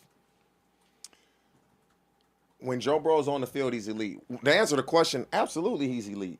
Because when he is on this is technically his first loss of the season as a starting quarterback for the Bengals. If our defense was, I'm gonna be honest. I'm gonna pass on this topic because I don't even want to entertain it. Let's hear this. So look, today is Joe Burrow's The Bengals broke Joe Burrow. 29th birthday, and during his media availability today, seemed to have a lot to say, just reminiscing on such a career. I'll let you guys take a listen. You guys, I guess we do. But this is the same thing. Same thing I just talked about with the Joe Burrow potential retire. I don't think he's necessarily talking about retirement. I think the thing is with Joe right now, again, it's all of these injuries, playing hurt, and it's like, I think within a few years, if the Bengals keep doing bad and he keeps getting hurt, we might see a Andrew Luck, Barry Sanders, type exit, player leaving the league way earlier than we expected. But I think if they're winning and he's getting hurt, then that's different. But they got to fix the defense. But again, if he keeps getting hurt, then yeah, it's gonna. We can see that in a few years, but definitely not this offseason. I would, if I had to bet money on it, I would 100% bet that he's not retiring this offseason or even next year. Burrow's spirits are unless he gets a crazy injury next year. Broken. And rightfully so. He's human. You know how hard it is to play the game of football. Now you know how hard it is to rehab so that you can play the game of football. You know how hard it is to wake up every day in pain, put on them pads, go out there and play the game of football. You know how hard it is to play the game of football when you know you can't make the playoffs, given how talented you are as an individual. Joe Burrow got 4 more weeks to play, and he's playing them for no reason at all besides to put a smile in fans' faces. As soon as they get eliminated, if they do, as soon as they get eliminated, he needs to sit down. For real. Like, do not risk it. Because he ain't going nowhere, and the check is going to cash regardless. I think his spirit is broken. I don't think his talent is broken. I don't think he's broken. But if you're Joe Burrow and you're looking at your career. Switch Burrow and CJ Stroud? What you mean? What's the Texans' record? Davis Mills will be playing because Joe Burrow hurt. No, on a serious note though, I don't know. I mean, we probably be I don't know what our record would be for real. No, I don't know what our record. I mean, I could say it would be better for sure because Joe is a better quarterback. But it's just our offensive play calling. That's it. Like our play calling is not great. But yeah, it would be better. I mean, potentially we could be undefeated. Realistically, not gonna lie. 3 consecutive seasons without making the playoffs. You play at an all-pro level, you don't make the playoffs. You get hurt in 2025, you don't make the playoffs. You get hurt in 2023, you don't make the playoffs. So Joe Burrow's last 3 years, hurt, missed the playoffs, all-pro level, missed the playoffs, hurt, missed the playoffs.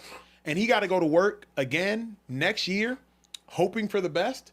It's tough on your spirits, bro. So I wouldn't be surprised if we saw Joe Burrow pull an Andrew Luck. I wouldn't be surprised. Offensive line has been horrendous since he. Oh my gosh! You know what I just thought about? SJ just made me think about this. I seen a quote, and this is off topic. He suggested the Rams trading for Joe Burrow, but I could see the Rams trading for a quarterback. I don't see Sean McVay trying to draft a quarterback and find a young guy. I don't see that happening. Like once Matthew Stafford retires, I don't see Sean McVay because I mean he did it with Jared Goff. I want a vet, So that would be interesting. That's a extremely far off hypothetical. That's way down there. If you hit on that, we need to go back, clip this, post this 5 years from now or whatever. But I'm curious again on another topic. Who is going to be on the market at that time to replace Matthew Stafford? Got into the league, and the injuries that have kept Joe Burrow out of playing are the injuries we know about. Imagine how many Bengals are eliminated with a loss on Sunday. Oh yeah, bro. I genuinely hope that they sit him down if they lose that game. After that, if they get blown out at halftime, play the third quarter, sit them out in the fourth, it was a good season. Joe, go rest that toe. But him on the Rams would be disgusting. That would be absolutely disgusting. I seen Devontae Adams said that he's going to retire when Matthew Stafford retires. If they were able to get a quarterback like Burrow, he's not retiring. Devontae is going to keep playing. And I think the only reason why he said that is because he only wants to play with good quarterbacks. The other injuries he's dealt with. ACL, MCL, PCL, calf injury, thumb injury, toe injury. And those are the only ones I know about. Imagine all the other injuries he's dealing with. And Joe Burrow's doing all of this rehab to not even get to the playoffs. He's doing all this rehab to not even win 10 games. When's the last time Joe Burrow won 10 games? 2022? Y'all got the sound? I need to hear this tone. I think the last time is 2022. Rome, are we ready? I'll let you guys play it. Also, a crazy thing. I did not know Joe Burrow is 29. He's came older. To league old. Yeah, he older than Sam Darnold is. I don't even sound right. Yeah. Rome. What you guys think?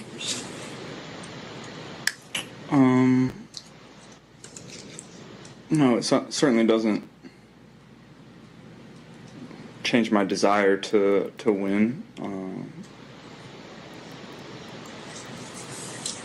If I want to keep doing this, I have to have fun doing it. I've been through a lot, and if it's not fun, then what am I doing it for? Bruh. This man, $315 million in his career. Estimated. Came in 2023. If he finishes out his contract in 2032, this is void. So these are option years. So you could take off about $9 million. $300 million is crazy.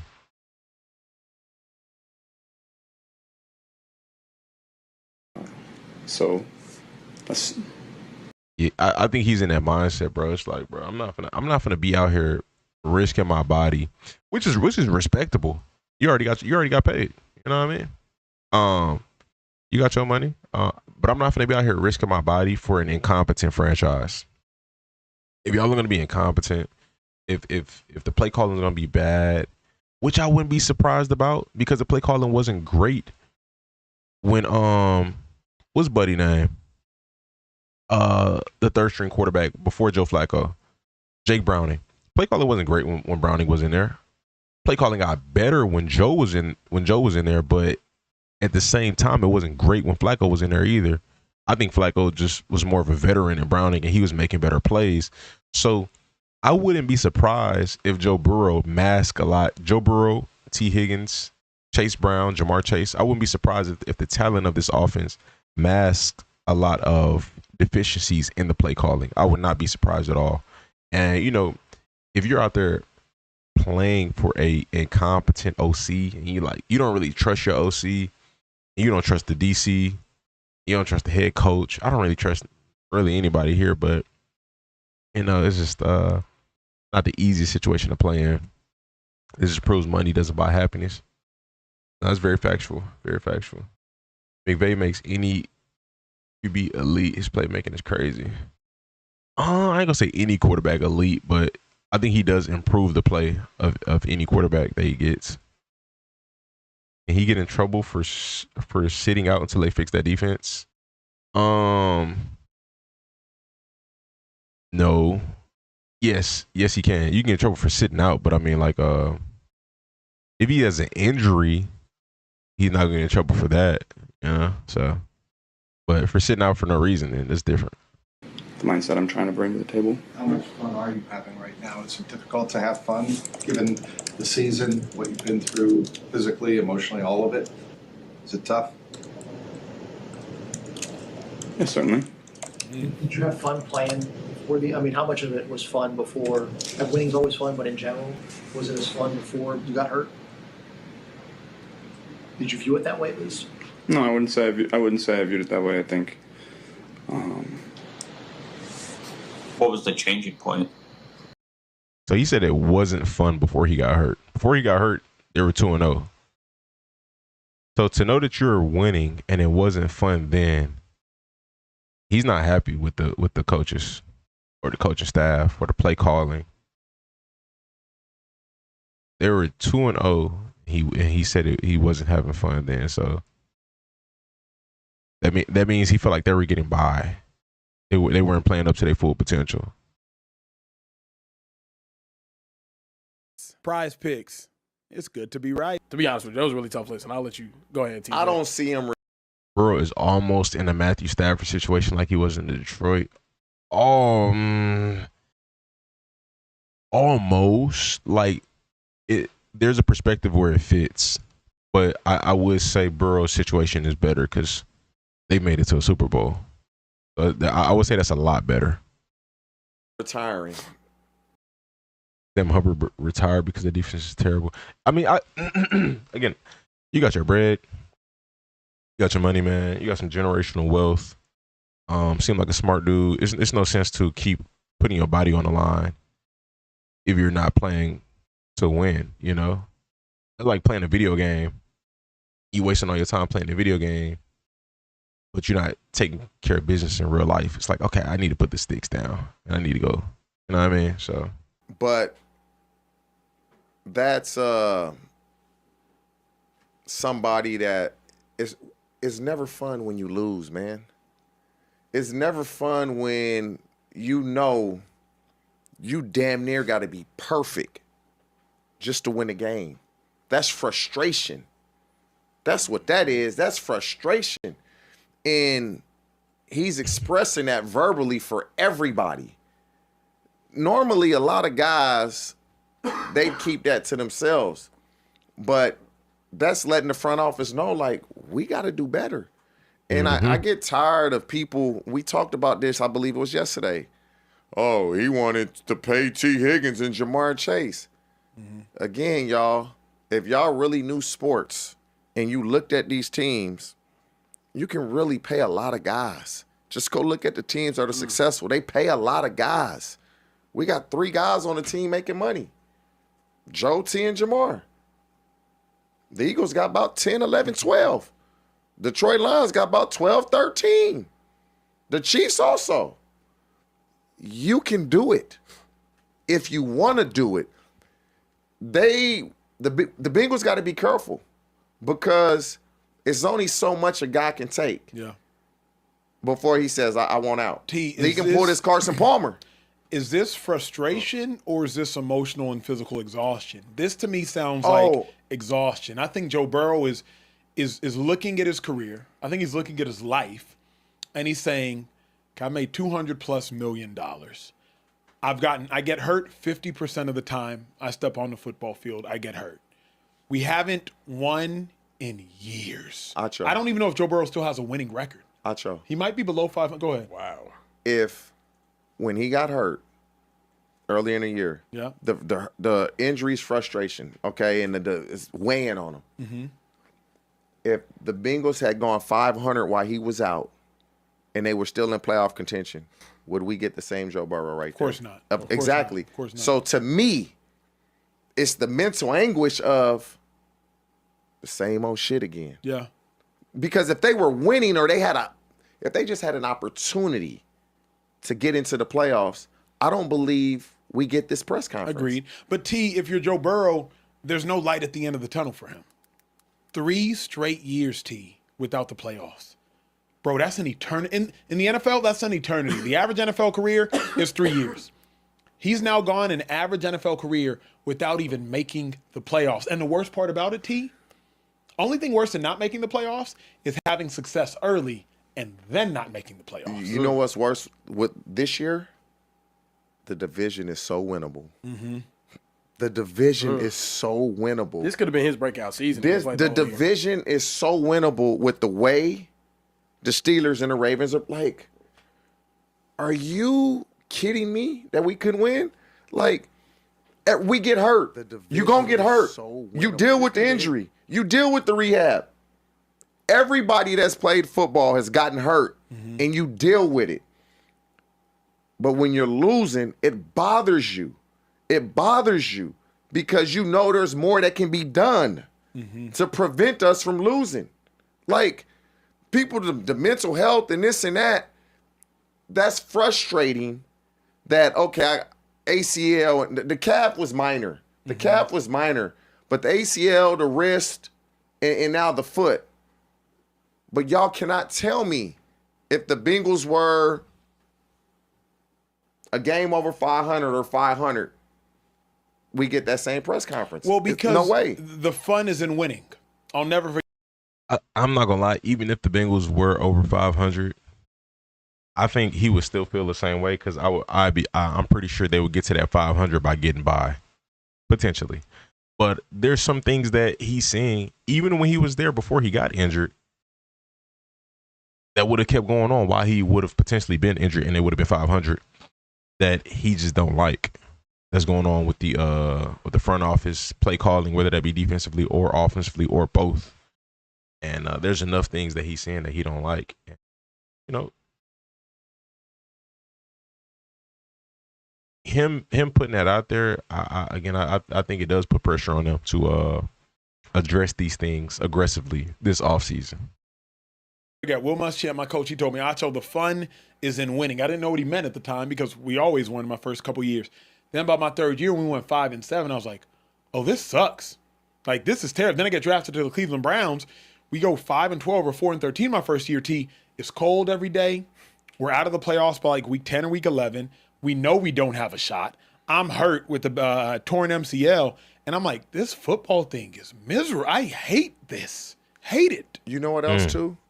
When have we ever seen Joe Burrow get up and talk his personal life? Yeah. So anytime he gets up and talk, it's really about his professional life. He don't let you in on his personal life. So now all of a sudden, this is personal? It got to be professional because that's all he's ever given us. Is Joe married? Got kids? I haven't heard of him to be. So, I mean, oh, yeah. So it ain't nothing in a relationship. So it got to be like some family stuff then. Or it could be just like personal in terms of like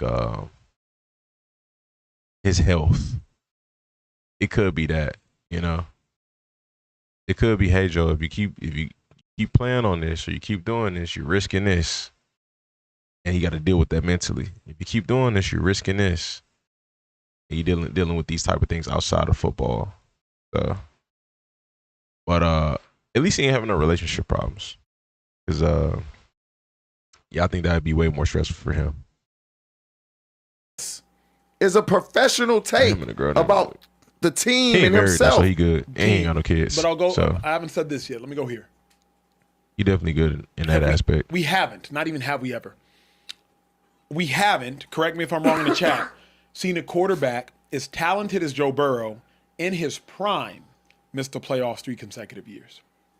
We haven't. I was researching this last year. Once Peyton Manning got to his prime, he was in them playoffs.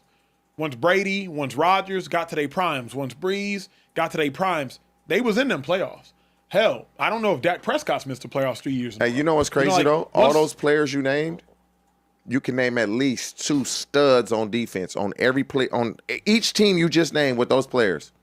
You can name them, maybe 3 or 4. Sure, but that doesn't. Who are you gonna name on the Bengals? I would only name Hendrickson. That's it. You go to the coach, you're going Mathis, Freeney, Bob Sanders. Easily. Antoine Bethea, easily. Drew Brees. You're going to name some guys. Who you going to name? That's factual, bro. And I say this every year, though. In order to get to the Super Bowl, you have to have a good defense. There is absolutely no way you can get to the Super Bowl with a bad defense. Every single year, we see both teams in the Super Bowl, they have good defenses. Every year. So it's if you want to get there, you need it. We're going to cap this conversation off here. Y'all let me know your thoughts in the comment section. Could be a great defense, could be a good defense, but it has to be at least good, you know? I don't see Joe retiring no time soon. When I say no time soon, I say within the next year or two. But I do think this puts pressure on the front office to do something, you know, or to have or to take his input for sure. And you know, hopefully they do something. But if they don't, I mean, Joe good for life financially. I'll say that. You know, hopefully he continues to take care of his physical and mental health. So, let me know your thoughts in the comment section. Subscribe, stay tuned, stay blessed. Our cap draft should be defense. Like I said, y'all got cap in last time I checked, y'all got cap in 2026. So y'all gonna be straight. Like in terms of re-signing, we extended Brevin Jordan. Man, I wish we had him this year. Oh my gosh. So they gave him a 1-year deal. That's love right there. That's love because he's injured. He's out for the year, and they gave him a contract for next year. That's a good. I like that. That we ain't gonna kick it to the curb, man. Now, he on a minimum contract, but hey, that's better than not having an opportunity at all. Bengals, where they at? Yeah, Bengals in 2026 have $70 million in cap, so they can re-sign Trey Hendrickson. They can make some nice moves.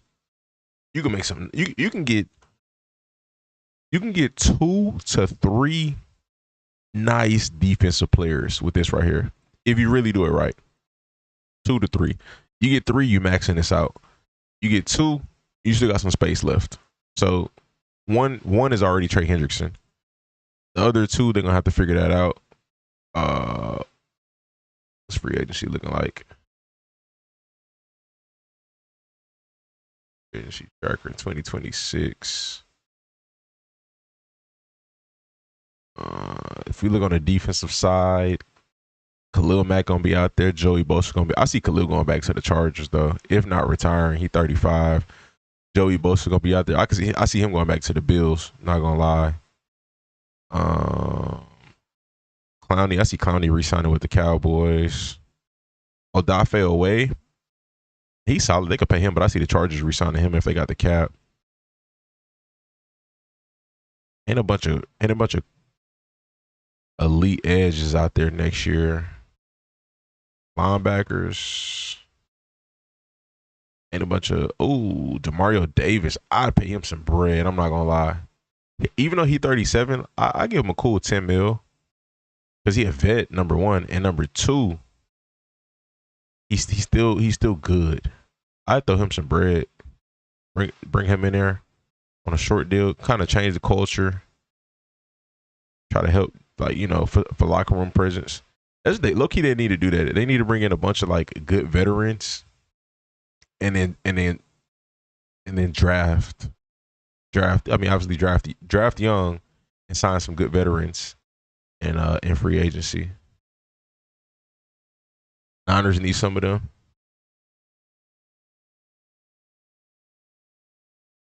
Shamar, let Trey walk. Why would you want to let Trey walk? I wouldn't. I'd pay Trey. I just wouldn't put like mad guarantees in his contract to where, you know, it's flexible. You know, even though I know he won his guaranteed money, but like, you know, it's like it's having a conversation in terms of, you know, like how can we make this work? Again, you're in your 30s, you finna be out the door. But you know what Trey gonna say? Khalil Mack still out there. He getting paid. I mean, you could really lowball Trey. You really could. Khalil's getting paid 18 mil. You could really lowball Trey a little bit. You can get by 20 mil. That's cool. But I keep, bro. I mean, they got the cap to do it. They got the cap to keep him. You need proven players in there right now. You don't need a bunch of young experiments. You know, you need a bunch of young guys, but you need both. You can't just. I think it's unless you got the right coaches, which that's not. It's a gamble, but I think you need both. I think you need some veterans in there, some good veterans, and you need some young guys in there. But that's what the draft picks are for. The draft picks are for young guys. Free agency is for veterans. So you can definitely do both. Let me take this off. Linebackers, you got Levante David out there. Bobby Wagner. I think Bobby is either re-signing with the Commanders or he's retiring. Majority of the linebackers is older. Oh, Quay Walker's a free agent. I wonder if the Packers re-sign him. I would assume so. If not, somebody's gonna pay him nicely. Definitely would assume though. Corners, Slay is gone. I didn't know Jonathan Jones was 33, Jamil Dean 30, Amik Robertson 28, Greg Newsome 26, Cater Code 26, Tre'Davious White is 31.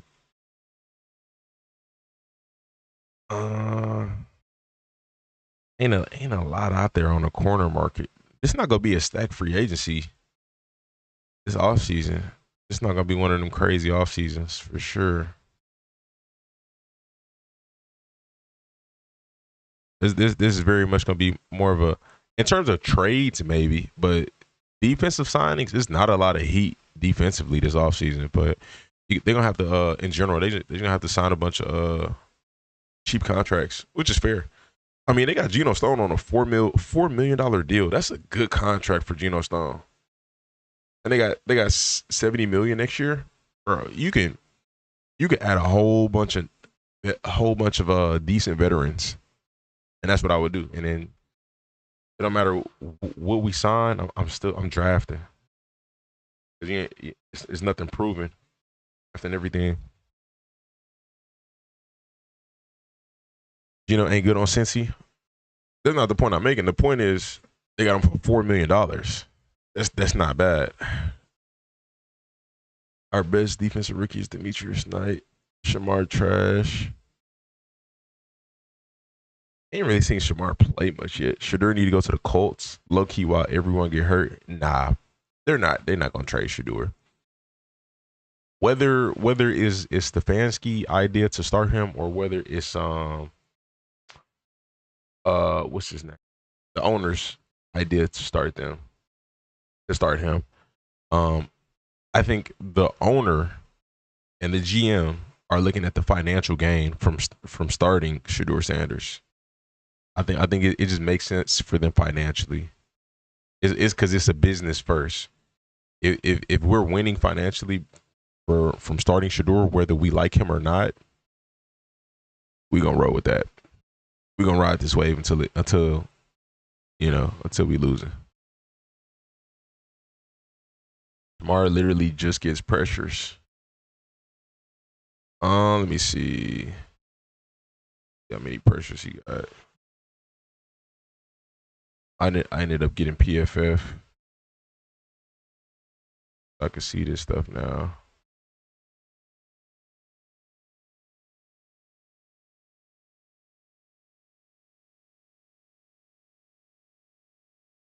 Mar Stewart.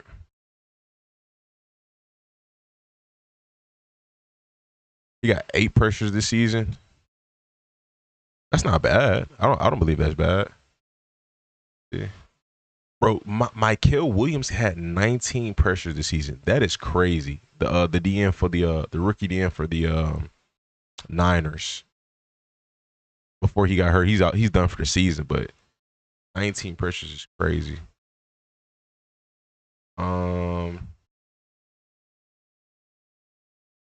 Trying to see where he's at in terms of his pressures.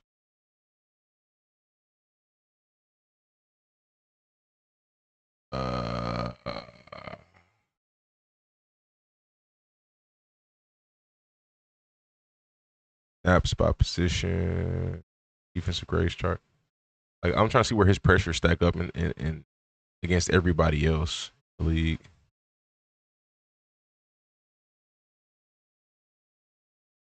Don't even think he has a sack. And how much games for Shamar? How many games this is? 1, 2, 3, 4, 5. In 5 games, he has 8 pressures. That's not bad. He had 3 pressures in 2 games each. At least I don't think it's bad. I'm trying to see. Oh, here we go. Let's go by position. Passing pressure. No. Blocking. Defensive grades. Pass rush grades. Let's go to pass rush productivity. This one better? Yeah, this would be better. Pass rush productivity. Okay. So let's see who got the most pressures. Most pressure. This is pass rush from left side. Where the pressure? This is pass rush.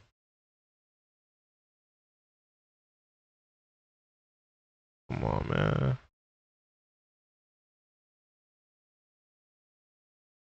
All position. Back hit, hurry. Okay. Will Anderson got 56 hurries.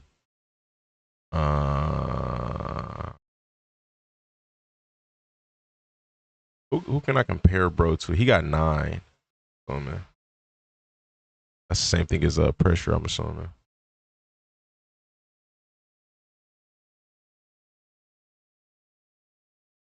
He definitely way down there. Goodness gracious. But again, he hasn't played that much. So I'm trying to see somebody I can compare him to.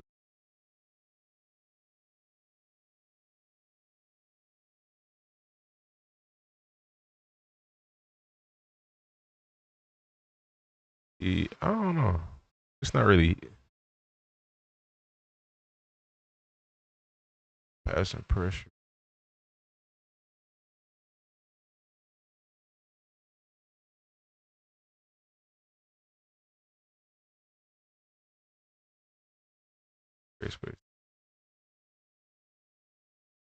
Pass rush productivity, pass rush grades. See if I can do it here. It's gonna show me just the pressures. True pass set, tips and pressures, hurries, pressure percentage. It's not showing me just the pressures. I don't know if hurries counts, but whatever.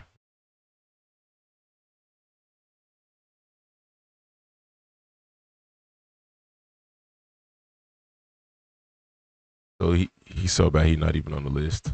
Okay, where he at? Shamar. So he got 5 hurries, 8 total pressure. Okay. So here it is. Pressures right here. He got 8 total pressures. He's played 5 games. So let's do the math.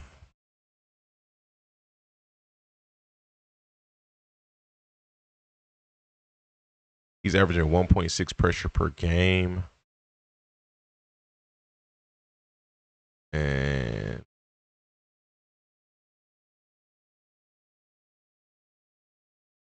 if we look at let's look at the middle of the pack in terms of pressures. But we're not gonna look at the top. I'm gonna go to 50. Go to 50. Gregory Rousseau. He is 36 pressures in 13 games.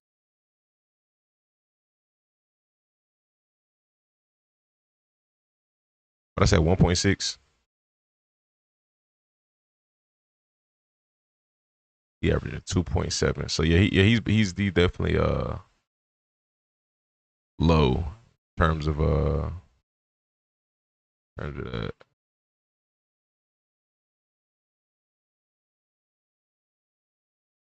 Go to see what his other rookies are doing.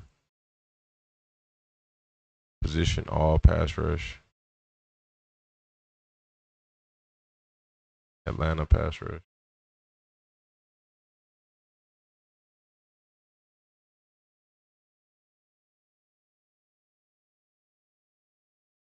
Atlanta. James Pierce Jr. 33 and 13. He's a rookie, so yeah, he's different. He got 7 sacks this year. He's played 13 games and that's still gonna be over 2 pressures a game. So All right, let me move on to the next topic. In terms of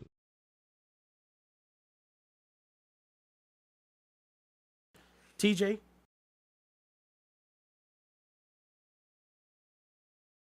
Josh Allen and the Bills can win the AFC. Steelers outduel the Ravens. Packers take control. Texans.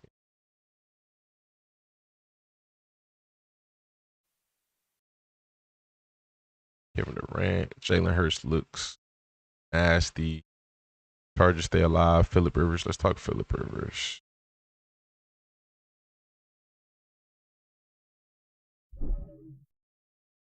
Phillip Rivers.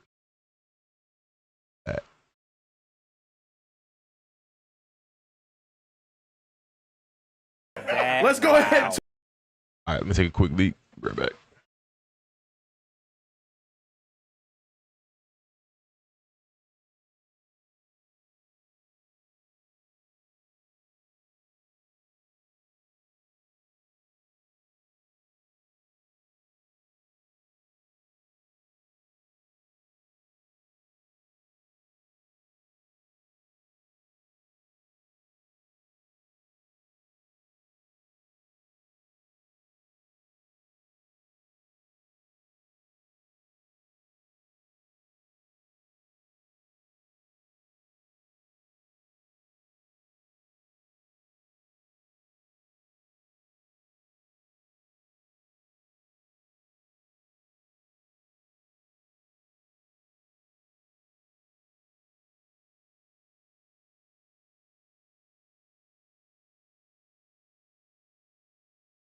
Week 17, there's only 2 4 p.m. games, and one of them is Raiders versus Giants.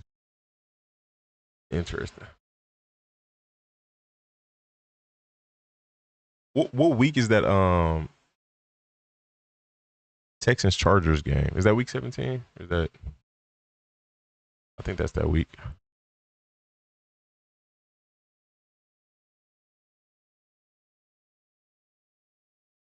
You got to understand.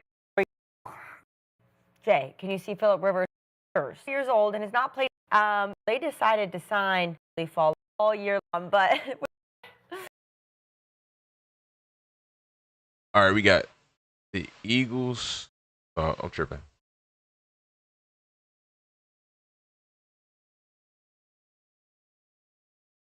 It is we play on a Saturday. Not a fan of that, but it is what it is. All right, Colts signing Phillip Rivers. We got Speak Easy and the Arena. For real.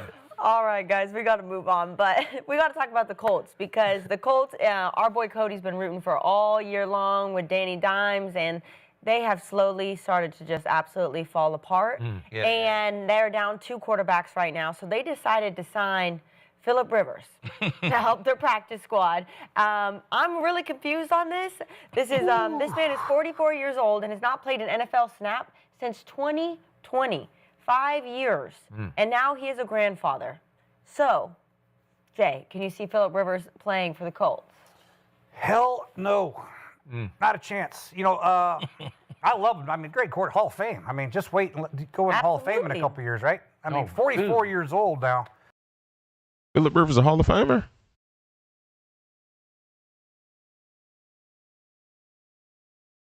You got to understand. You got to be able to move in the pocket, and he was never able to move that well anyway when he played. Now he's. Phil can move. Phil can move. He can move a little bit back then. A little bit. Uncle Phil, I'm dead. What if Rivers leads Colts to the Super Bowl and winning it? Yeah, that'd be insane. 44. How did he pass a physical? They check for arthritis? If so, Matt Ryan is too. Yeah, I don't know about Phillip Rivers being a Hall of Famer. I think he giving him a little too much grace. NFL gave Ravens potentially 3 straight primetime games in the final 3. For what though? I mean, again, the Ravens they a good team, but they're not playing to that level. I think you could whatever. In my business. I mean, do you do that in a physical? I mean, it's 1981. He was born. You know what the #1 song in 1981 was? She's Got Betty Davis eyes. Oh, wow. You like that song. Yeah. Kim Carnes. Remember Yeah. #1 movie, Raiders of the Lost Ark. Well, you did your homework on this. I don't know that one. I Googled those. Google. I Googled those. But yeah, I don't think there's any. He's on the practice squad right now, and now the practice squad's become a joke. I mean, the practice squad's for guys of development. 22-year-old kids that went to East Texas A&M or whatever it is, a corner, a young defensive lineman, a 44-year-old quarterback on the practice squad. Now, do they need a guy? Riley Leonard, if he can stick it out, he's a tough son of a gun now. If he can stick it out, at least he can get first downs with his legs, which they'll desperately need, him and Jonathan Taylor. But for him to play, Phillip Rivers, you got no bootlegs, you got no quarterback design runs, you got no scrambles for first downs, none. So all he's going to be able to do is hand the ball off and drop back. And there's only so many quick game elements you can do as a quarterback in his offense. That's factual. And then we don't even know if his arm is like that. He ain't played since 2020. He hasn't played in 5 years. We don't even. It would be hard to believe his arm is still like that. I seen Cam feel disrespected by this. That would have been way better off signing Cam Newton than Phillip Rivers. 5 years is crazy at 44. If it was 5 years at 35 or 34, that's different. But it's a little wild. Offensive coordinator. Eventually, you're going to drop back and throw a 3-level throw or something. Read a high sail concept. Ain't no way. I mean, I know he's in great shape. He's got a bunch of kids. Hell, his kids are older than the teammates. Right. Rivers, one of the all-time QBs that sadly never won a ring. Man, he was good. He was good for sure. I remember watching some film, man. But in terms of him being Hall of Fame, I don't know about that one. Right. I know, but He's still to been get out. He's definitely he was good That though. was a desperate sign. I mean, as a quarterback and a coach and a play caller, I just think he need a little bit more credentials to Alex Smith get a Hall of Fame. Next week, Colt McCoy. We were in desperation mode like this. We went out and signed Sanchez and then Josh Johnson. I didn't really think about going out and signing Dan Marino at 45 or 50, you know, although maybe I should have.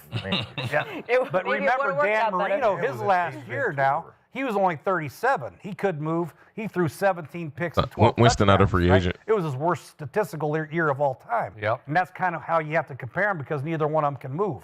So true drop back passers. If Marino. Look at this free agency right now. Who are available? These 2026. I'm trying to see. I don't know if I can. Website. Quarterback.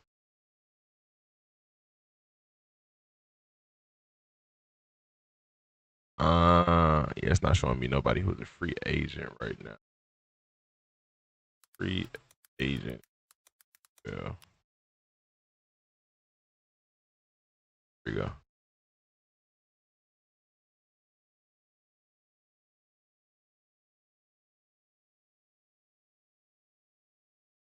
QBs. This is everybody who got signed. Man, they gonna do me like that? I can't see it. I can't see who. Interesting. I can't see who's out there. Only old man I'm getting is Tom Brady. Nah, that's factual. Should have traded for Flacco, but they didn't know Jones get hurt. I mean, no, you didn't know that. Plus you would have expected to have Anthony Richardson back and Riley Leonard. So the only reason why they in this position because 2 and 3 are a little hurt, but I think yeah, that's not the position that they in is kind of unforeseen. You know what I mean? I'm trying to see who's out there, but nobody has it. So talk about the really couldn't function. I don't know how Phillip Rivers is going to function. That's just my thought. Feels like a pulled Henry hand Ruggs in the might come making. back. Yeah. He a vet, and he's still gonna be in he his ain't 20s, never I been think. able to move, but he always been damn good. Oh, he's That's great. what I know. So Hall of Fame, great. if they can run the ball, if Phillip get in there, I know what we would do on defense. We're gonna load that box, stop JT, and blitz the dog shit out of him, and you're gonna throw it fast, and we're just gonna knock the shit out you.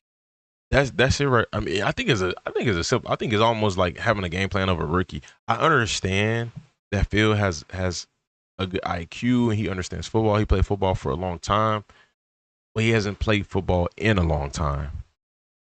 And he's aged. He's aged out. So, again, I wouldn't, as a defense, I wouldn't fear his arm strength. And as a defense, I don't know if I would fear his processing right now. Like processing plays, like to be quick and everything. I don't know if I fear that. So, I think it's gonna be almost like playing a rookie. Because we'll see how it plays out, but I wouldn't feel uncomfortable taking somebody who played football last year versus not playing football in 5 years. DTR out there for sure. We'll see if he does play, but I don't know. You all game, you know what I'm saying? So imagine them getting Cam Newton wouldn't make sense. They literally have a player just like him. I mean, you need a quarterback, so it don't make sense to get Phillip Rivers. It's not about having a player like Cam Newton. It's you need a quarterback, and I wouldn't. Again, I trust Cam over Phillip Rivers right now because I would feel that he's in better shape. I would trust his arm more. You can do a little bit more with Cam than you can Phil. He's younger, so you need a quarterback. It don't matter if you got two Lamar Jacksons. If one injured, it is what it is. What up, Birdie? You giving the wrong players extensions. That's funny. Rivers came back, so that means AB, Gronk, Brady, Big Ben, Peyton Manning are on the way. if he do get in there, I don't think he's going to last. I don't see how he would last. I expect him to make some throws because he damn sure had me and Bub out there arguing before. You know what I'm saying? Yeah. He's a damn good quarterback. Well, he was a damn good quarterback. The game changed a little bit. I know it's a different game out here right now. You know what I'm saying? It's faster. The concepts is different. The defense is different a little bit, but I don't think he realizes how hard it's going to hurt when he lands on that turf for the first time. Yeah. You know what I'm saying? At age 44, what's it been, 6-7 years since he played? That's 5 years. When he 6-7 lands on his elbow or Flacco doing it. Flacco 40. Tom did it But at 42. he didn't go and retire for 5 years. Yeah, but I mean, when you go and retire, it's levels to retirement. You can go in retirement and get fucking fat as shit, Yeah, he's in or great you could shape. go in retirement and stay in shape and coach your kids and still be out there moving.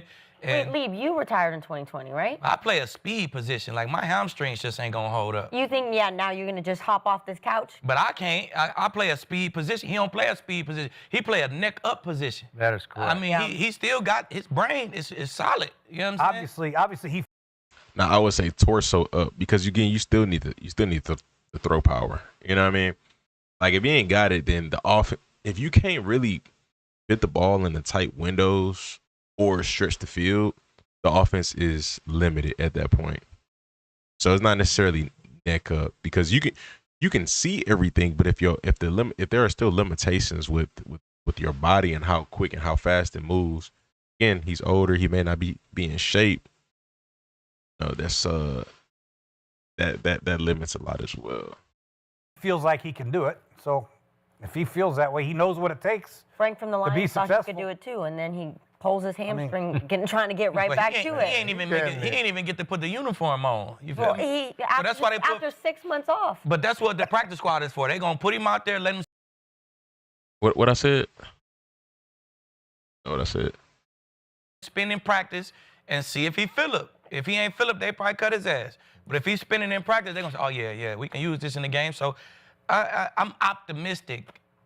I think, hey man, look, they told him to rock with Phillip. He throw a damn good 7 route, I'll tell you that. You know what I'm saying? Better put a lot of 7 routes in this motherfucking game plan. He ain't gonna got throw 'em. Antonio Gates out there. I'll tell you that. That was the biggest. Shit, he got a baby one. Hey, He got he's somebody got a who's baby fucking with him. Gates. Throw that Tyler Warren. Man, Tyler Warren a goon. Warren he ain't no Antonio Gates. I don't He a know. good- I he a think good he's gonna tight end. be. I like Tyler Warren, but Tyler Warren's you talking good. about He's gonna be timing and nasty. chemistry with them two. Yeah. He ain't gonna have the timing and chemistry. Like he 44. last quarterback came to the league at 44 was Steve DeBarge. I thought it was the Singers. Chico. Chico in there. Chico I'm in like, there. 44. Brought him in. Like you say, Lee, put him in at backup for a couple weeks, and then see if he able to start. I think his body just going to go into shock at 44. I know it's a head-up position, but even body going into shock is crazy. getting to that stretch and giving Jonathan Taylor the rock is going to be Damn, he ain't decrepit. See, last year to mention his top 3 cornerback duos. Yeah, I take his duos with a grain of salt though, because he was specifically saying individuals. So like individual names. He didn't really say too much about he started going into like specific corners. So I don't know. That's going to be a mile for him to get out to that C gap. You know what I'm saying? Tommy, how old was Tom when he retired? 45. He played an age 44 year and an age 45 He won a chip. But Tom was playing consecutively up until 45. He didn't take 5 years off and say, all right, I'm going to come back and play again. And he was already playing at a high level, so he was still playing at a high level that entire time. 43, two right? More, 3 he did. Come on, man. Just called Tom. Why not? Yeah. Tom, that's really what That's you I'd be calling. Look, But he ain't got enough money to go get Tom. Yeah, that's right. Yeah, I don't see it working. Will it happen? Yeah, it probably going to happen. Obviously he feels like he can do it. That's the big thing is if Phillip really says, man, I get a call, shit, yeah, I can still play. I mean, this guy's. Again, I could take this a bit more serious if he was younger, significantly younger, and maybe if the break had been a little bit shorter. But again, I'm not gonna act like he can't play. But do I see them going far with this? Not really. Hall of Fame type guy. He knows how to get rid of the ball. I just try to put myself in his shoes when I was 44. I'd be like, damn, there ain't no way I could do it. Man, even about the speed, like shit. Sometimes I bend over and hurt my hip the other day. I went to grab some pow. Woo, what was that? You know what I'm saying? We play a different position though. Like, we on a whole different level. Myself, I'm 39, 44, 8 kids. Shit, that shit gonna hurt. You can tough it out though. I got faith in Phillip. And then he only got to be upright for. Got 10 kids. He only got to be upright for 7 weeks. Keeps him young though. Can I go play for 7 weeks? Man, come on, man. You see how Aaron Rodgers don't like touching that ground. A-Rod been in the game. He touched that ground. How old is A-Rod? 42. Just turned, yeah. Man, I think Phillip gonna come out, man, and surprise all of them. Phillip might get out there and practice while I say, fuck this. I'm going back home. Y'all got me fucked up. Skip, how do you feel? I'm with the Keeb on this one. I just think there are certain guys who can do certain things, and he's one of those guys who could do this. Okay. And yet, I don't love it. They're at Seattle. That's not cool. That's. Boy, hey, the Colts last few games is not easy. I was looking at that schedule yesterday. Last few, they got Seahawks, Niners, Jags, and the Texans. D-line, Niners can get after the quarterback. They D-line not great right now because of injuries, but they still be getting after the quarterback. Keon White, who's the other dude who been getting some sacks? I can't think his name, but they've been getting after the quarterback even with injuries. Jags, they got a good D-line. Texans clearly have a good D-line. So like even outside of records, because all of these teams have winning records. All of these teams are projected to make playoffs. All of them have pretty good pass rushes, so not gonna be super easy for Phil. We're gonna see. Jason? I don't think it's Huff. I think Huff is out for the season. What's up, KJ? Can't think of who it is. I'm probably looking it up. They're gonna be it might be him. Tough one to go right into. Yeah. Knees, ankles, everything. No, Jason is on the Huff plays. Maybe it is Huff. So he played 1 year at Indy, which was his last year in 2020, and he was great in that year. And they went 11-5, and he was Pro Bowl, and he was really good, played really well in a playoff loss. That was his age 39 season. Then he coached high school football down at Fairhope, Alabama, 5 years. The last 2 years, they've been in the state semifinals. So he's a good high school football coach. You know how that goes. Yep. And I figure he's been throwing the rock in practice every day and all that. It's the one position, as you know very well, you don't have to be in shape to play quarterback as far as you could get through a game without ever having to run a step. You got a sidestep and you got pocket feet, and maybe you'd be dared to scramble occasionally. You'd have to try to do something with your feet. But I believe he kept himself in reasonable condition. And yet it comes down to pain tolerance. Because he's going to get drilled on Sunday a few times, and I believe he's going to play on Sunday. I believe he's going to play because I just think they're going to look at this and say, Riley Leonard or 44-year-old Phillip Rivers. Bro, I'm going Riley Leonard. Easy. I'd rather Phil get into it. You know what I mean? Learn the playbook. I don't know if this is the same OC. I was there 5 years ago. Oh, staff.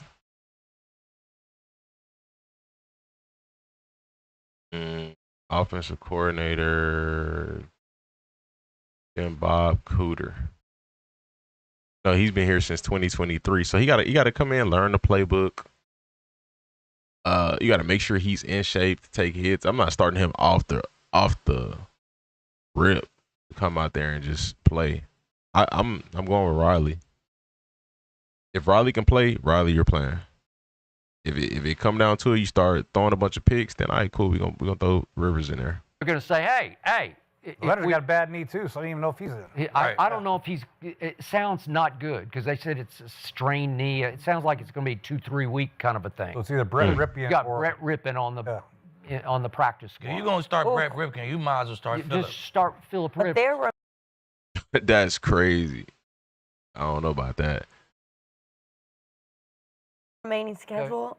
Okay, but I get it. It's too hard, and it's a long shot. But Phillip Rivers is going to be a first ballot Hall of Famer. And once upon a time, and I know it was a long time first ago, ballot. remember the playoff game.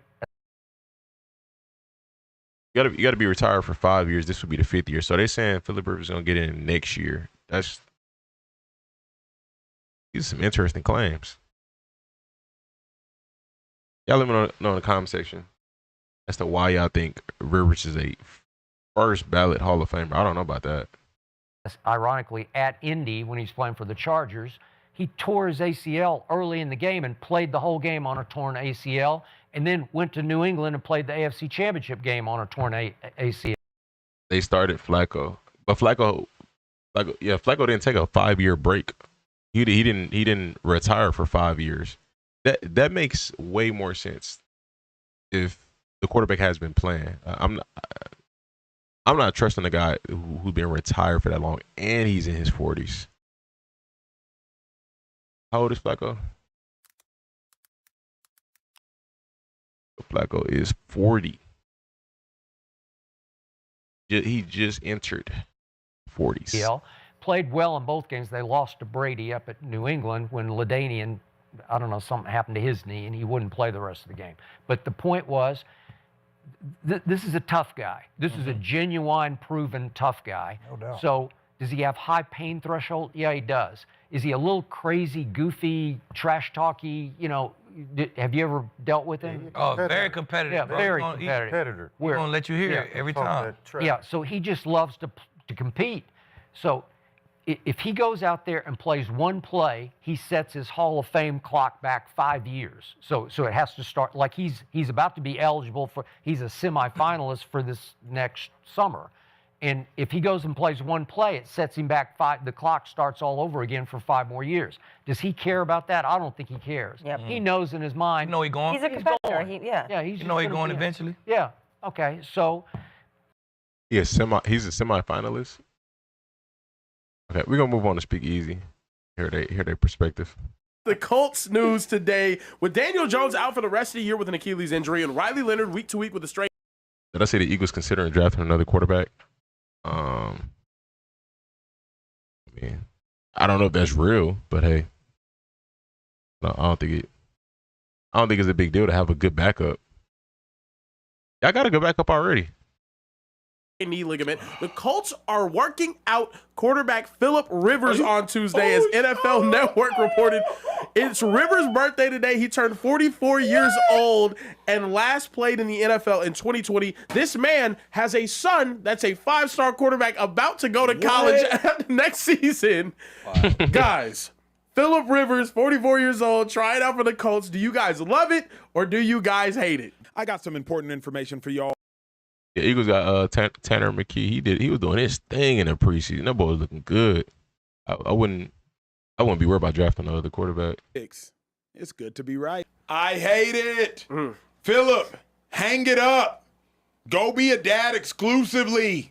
You got about 9, 10 kids. At least. What are you doing? Like, Phillip, you're not Tom Brady. Everybody chasing a Tom Brady 44-year-old Super Bowl run, you're not going to get that. You had your time in Indy. It didn't go well for you. If you remember, it was in large part your fault y'all lost that game. It was a 2-minute drive, I believe, against the Buffalo Bills, if I'm not mistaken. That sounds right. And you ended up falling short. Stay retired. And here's the biggest thing of it all. Phillip is a semifinalist for the Hall of Fame this year. If he's on the active roster, that resets. And he has to now wait another 5 years to. Oh, he actually was a semifinalist. Interesting. So he's So the fact that he's getting votes means he's going to get into the Hall of Fame, but it may not be first ballot. So that tells me if he gets in, Matt Ryan is getting in. If he gets in, let's see.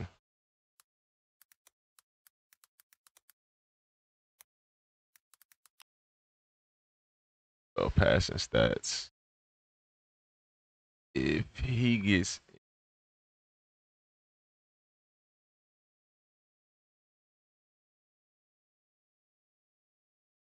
this all time because he's up there.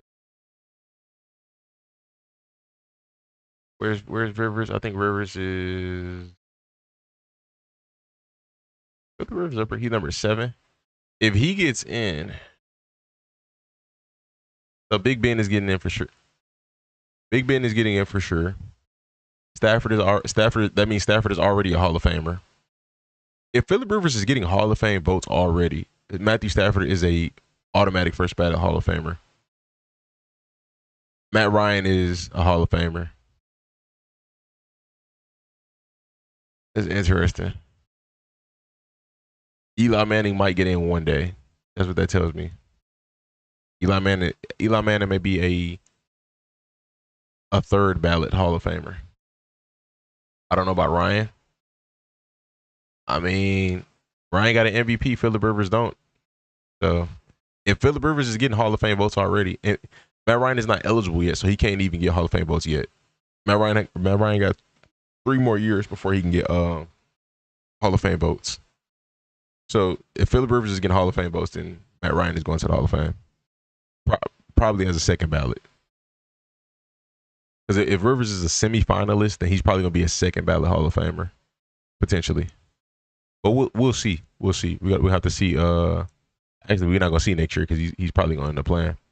Russ is a bit lower. I don't know about that in terms of passing yards. They got about 20,000 on him. So I don't know. I don't know about Russ.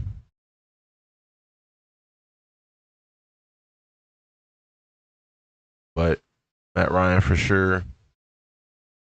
Big Ben for sure. Stafford for sure. Drew Brees for sure.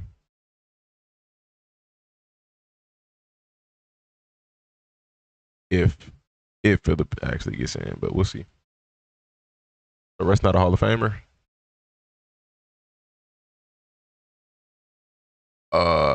Yeah, nah. I don't think Russ Hall of Famer. He had Hall of Fame trajectory at one point, but nah, not at this point. To get into the Hall of Fame. Wow. Phillip, don't delay your Hall of Fame. Eli getting first ballot. Eli not getting first ballot because Eli was eligible this year, and I don't think he's not in the Hall of Fame. So technically, he's first ballot is dead. Because if he was first ballot, he would be in the Hall of Fame right now because they already did the voting.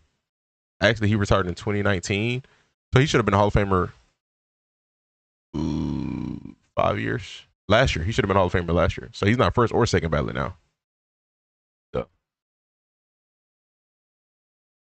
By 5 years or 5 more years because you're not first ballot. Yeah. Don't delay your Hall of Fame by 5 additional years so you can go get sacked and fracture a couple ribs. Like, don't do that. Just watch the Colts from afar, golf clap them on.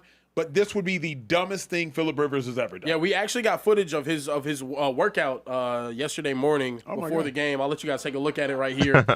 As you can see, China turns on the burners here. You know, he is making some tackles. It forces some missed tackles right here. But yeah, it's guys.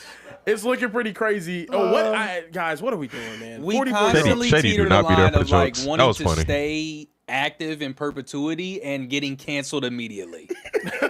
What? Come on, this is a legend. Phillip Rivers, albeit tripping right now. Very much. Is I think it's okay to make jokes. I think it's all right. an NFL legend? Is he? Is he not? He's going to the Hall of Fame. One of the best the best quarterback in the AFC for a decade to not win a ring. Yeah. The best quarterback in the AFC. For a decade that didn't win a 10-year ring. span. So that like never you won. had the Roethlisberger. He was right there. He's right there with Roethlisberger in my honest opinion. Better than Flacco all time. Yeah, sure. Out of those guys that won rings from like what 2005 to 2015. But is that an accomplishment? You're the best to never accomplish anything. Yeah, I mean, Ever. Bro, 2007 Chargers had the number 1 offense, number 1 defense. Their special teams ruined opportunities for him. I don't know. My thing is like, how does Phillip Rivers think this gonna go? You know, you ever talk to somebody? It might be your kid, Shady. It might be your kids. You ever talk to somebody and be like, "So walk me through this." You know what I'm saying? Like when they have an idea and you make them take you to the end so they can realize how dumb it sounds. Yeah. You know what I mean? Like, so Phillip, walk me through this. So you're gonna go join this Colts team that's on like a 3-game slide. Yep. That looks fairly deficient right now offensively, and you're going to lead them on a Super Bowl run, and you're going to stay healthy in the midst of this? Like, break this down for me, because I could be respectful to the Colts in terms of like the competition that they played. Jonathan Taylor has looked somewhat, I'm not going to say pedestrian, but he's looked a little bit, non-MVP, but he's played good defenses. Chiefs and the Texans are both top 5 run defenses. So what he did again, he ran for 244 against the Falcons. JT is going to go off against a normal defense. But when you put him against top tier defenses, it's more of a struggle. And then that kind of hinders the rest of the offense where they have to pass. And if you're telling me Seahawks, I believe they got a good run defense. Texans, they got to play Texans again. So if you're telling me we can take away JT and now that y'all finna have to pass, what did the Jags held them to 74 yards and y'all have to pass with Phillip Rivers? I feel real comfortable with that. Real comfortable. So the Jags limited JT last time they played under 100. Texans held them to under 100. Seahawks are going to hold them to under 100. And then let's look at the 49ers run defense this year. So that means they easily could lose 3 out of these last 4 games. And again, you're going to be forced to throw the ball more. Let's see. Rushing defense, bonus rushing yards per game. Dak's got the number 1 rush defense. I didn't know this. Okay. Seattle got number 4. Wow. So yeah, he's not doing that against Seattle. So 3 of their last 4 games he's not doing against. So I'm looking for San Fran. San Fran is 12. San Fran not too far off. It's 103 total rush yards a game. So San Fran could do it too. So they could easily lose 4 straight. That's crazy. And again, in part due to you forcing Phillip Rivers to throw the ball, if that's what you have as a starting quarterback. All the Colts quarterbacks, Michael Pittman getting spammed. But the thing is, I trust Stingley against Pittman. I trust Diamador Lenore and Ronaldo Green against Pittman. I trust Well, I trust the Chiefs not to let him go crazy with it. Not saying Chiefs, I'm tripping. I trust Witherspoon against Pittman. Tripping. Now the Jags is so, but the Jags beat them already, 36-19. So I mean, hey, you know, ain't really nothing scary.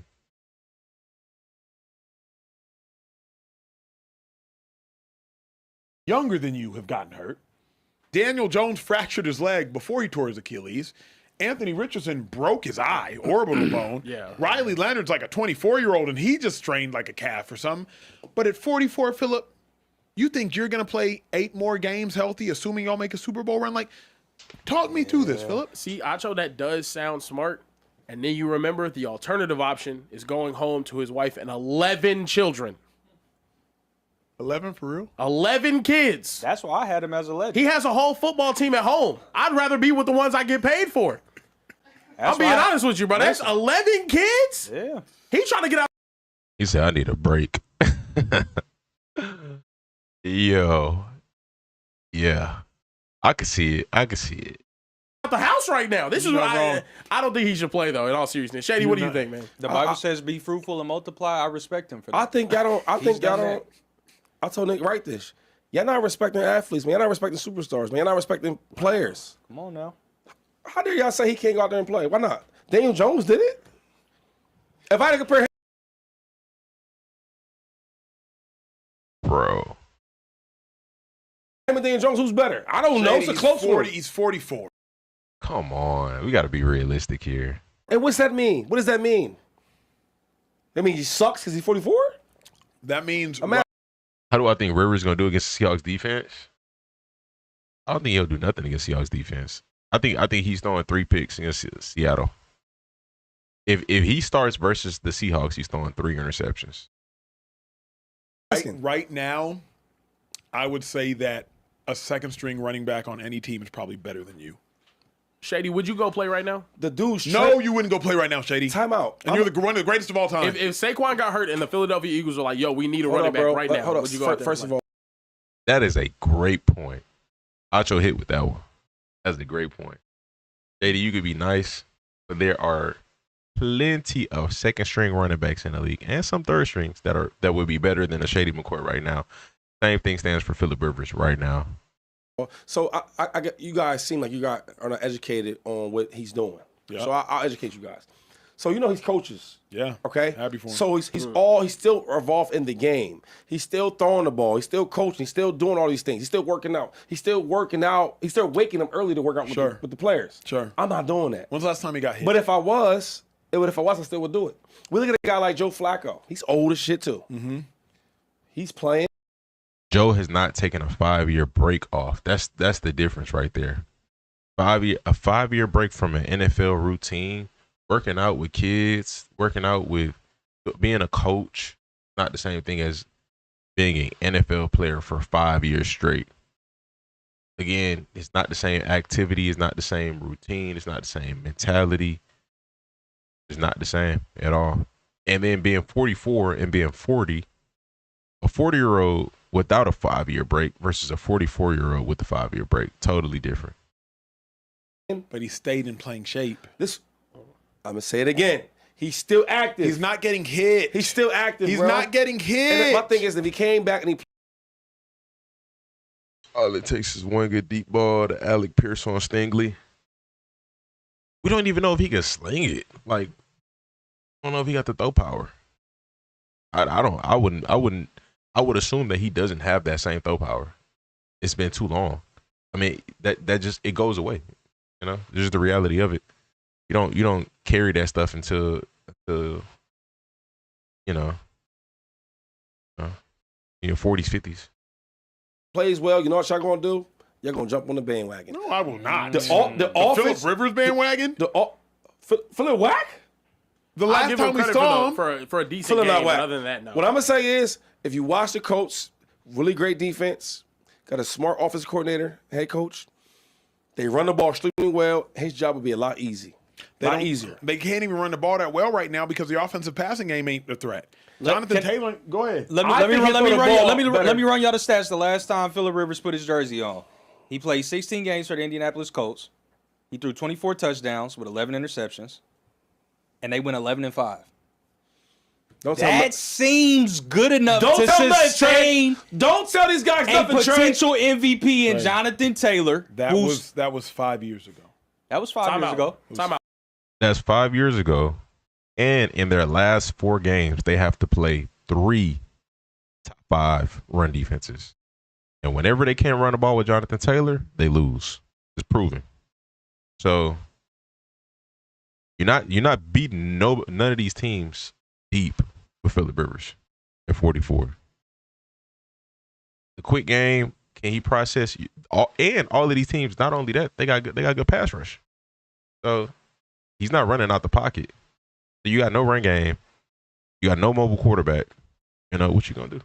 Let's talk about this. The last time Phillip Rivers threw a pass in the NFL, Jared Goff was a Ram. Baker Mayfield was the Browns' savior. Talk about Jimmy it. Graham was tight end 1 for Matt Nagy's Bears playoff team.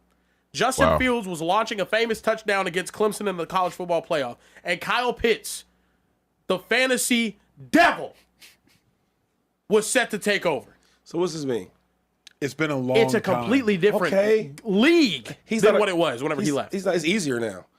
Anybody, if you watch football now, and you don't think football's easier now than Yes, but Shady, he's 44. What's this a number? It's a number, yo. I mean, be honest with you, it's a number. You light my fire. You light my It's so many. Again, 44 is just a number, but also 5 is too. 5 is how long he's been out the league. You saying like it's an age. It's so many young dudes that's trash. That's trash. If you're Phillip Rivers, would you want to play? Like, how you think this gonna go, Tupac? To get away from 11 kids, probably. I mean, but hold up. But I'm saying if you love the game, why watch Tom Brady do it. Why does that matter if you? But I'm saying if you love it, forget the kids. First of all, he always kids with one woman though, so he's doing things the right way. No, absolutely. My thing so did is Brady though. 11? Yeah, he has 11 children, bro. Yeah, to the same woman. He's married. He's a good man. Come on. It's like Sean Alexander. So good. So the jokes Not like Brady, by the way. No, Brady Brady got all his like kids the 4 same or something like that. Yeah. But he didn't want to be around them either. That's why he went to Tampa Bay. Yeah. Who don't want to be running kid? All right. Anyway. Brady was home, saw one episode of Mickey Mouse Clubhouse and And said, say, you know what? I'm going. I'm Gronk. gone. That's not Get true. your ass to Tampa. Shady, he's not messing with the jokes at all. Bay right now. We got a Super Bowl to win. No, Brady loves football. Y'all don't love football. I could just tell y'all don't love football. I don't think a 44-year-old man that's been out of the league for 5 years should play, and I don't know football because of that, Shady McCoy. No, I say y'all don't love football. No, I do. I love football. Y'all I don't understand why he would want to go do it. No, I understand why he would want to go do Because it. every real football player that loves the game, every once in a while they have them itches to get back in there. Not Mickey Mouse. Of course he has the itch. Bruh, I'm sorry, man. I mean, but you say that though, but there's so many guys that's 23, 24, 25, 26 that are trashed, and they play because they're younger. They should play more than him. Tell me how that makes sense. Justin Fields, how old is he? Zach Wilson, how old is he? I'm gonna ask you guys questions. Young. I hear you. What's the dude for the start? Bro, you throw Justin Fields in that Colts offense, I'm taking Justin Fields over Phillip Rivers right now. Zach Wilson saying I'm taking him over Phillip Rivers right now. But we gonna see. We gonna see. If Phil goes out there and plays good, it is what it is. I'm gonna be like, all right. I didn't foresee this. Didn't foresee it at all because I don't really foresee it. Is it possible? Yes, anything is possible. Anything is possible. Possible that he is in good playing shape. It's possible that they play calling could tee up. But again, if we look at the matchups, they're not favorable for Phillip Rivers or the Colts in general, regardless of who they have at quarterback. Even if they had Daniel Jones, the matchups that they have remaining on the schedule are not favorable matchups for the Colts at the moment. So to downgrade a quarterback and expect it to be more favorable, it don't make sense. But we'll see. You know, anything can happen. For the Saints, Tyler Shuck. He plays good right now. No. The starter. I'll do predictions He's after starting this. right now, but Spencer Rattler? I'm Trash. taking a CFL quarterback. Let's keep before I going. get Trash, right? So. Is he trash? Spencer Rattler, 25. All I'm saying is these guys are young and they trash. What's their issue? Yeah, we just talking in here. We just and maybe I don't think a 44-year-old is going to lead him to the Super Bowl. So what's he coming back? I don't think a 25. He want to play. Is that a crime? You know why though? It's all these quarterbacks in the world. Yeah. Right? And the NFL has the resources to find all these quarterbacks, and they go on to Philip What up, Tez? How you doing, brother? Rivers. To tell you something, Yeah, he's in a that's tryout. fair. That's He's fair. in a tryout. He looks decent. They said you might as well call Andrew Luck. Might as well. Okay. Yeah, I take Andrew Luck over Rivers right now. Let me know your thoughts on that, man. Yeah, these last four games, it's not going to be easy. Dak stepped on them. They got good pass rush and good run defense. Seahawks got good pass rush and good run defense. Texans got good pass rush and good run defense. And 49ers have, I don't know how their pass rush is, but they play good defense. So we gonna see. It's PTSD from Phillip Rivers. What PTSD? Phillip Rivers beat the Texans or something? I don't recall. Did JPP actually get signed or was it trial? I think he got signed. I could be wrong.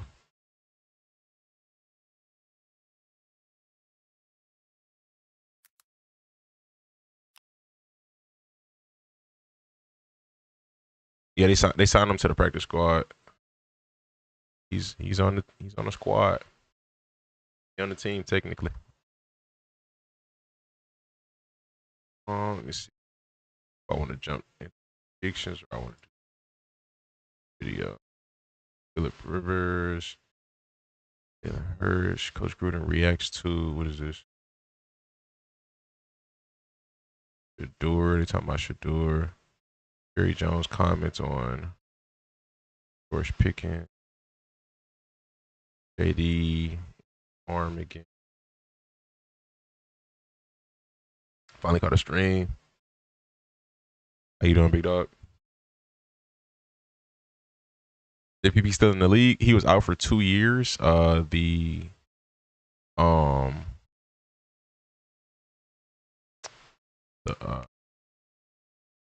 Bucks decided to sign him. Rivers is not a Hall of Famer. I don't think he's a Hall of Famer. But in the criteria of Hall of Fame, maybe there's other guys who have got in with less criteria, so therefore he will be, but he's not a first ballot Hall of Famer, in my opinion. I'll say that much. Floyd Mayweather is fighting Mike Tyson. Interesting. W money grab. Tomlin needs to win a playoff game. Shador remove all doubt. Fire Patullo. AJ Brown. Justin Herbert is an a-hole. It's time to retire. For Kelsey.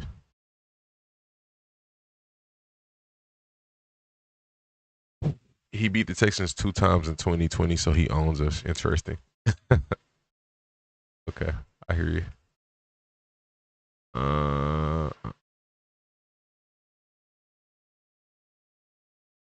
Transition, arena, gridiron. Chargers stay alive.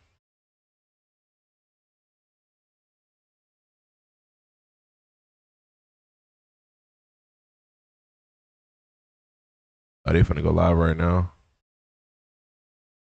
Yeah, I probably jump into prediction. We might do some or different. Microphone. I think he'd be uploads.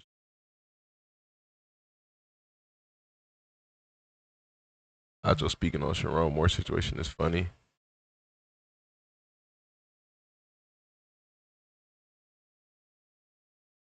I wouldn't mind hearing it. I'm just not super tapped in with the college scene. I read something about the dude had an affair with somebody or something. He hooked up with a girl on his staff and threatened to kill himself and his wife. What? All right. Well, I guess we'll check that out then. That's crazy. We have to talk about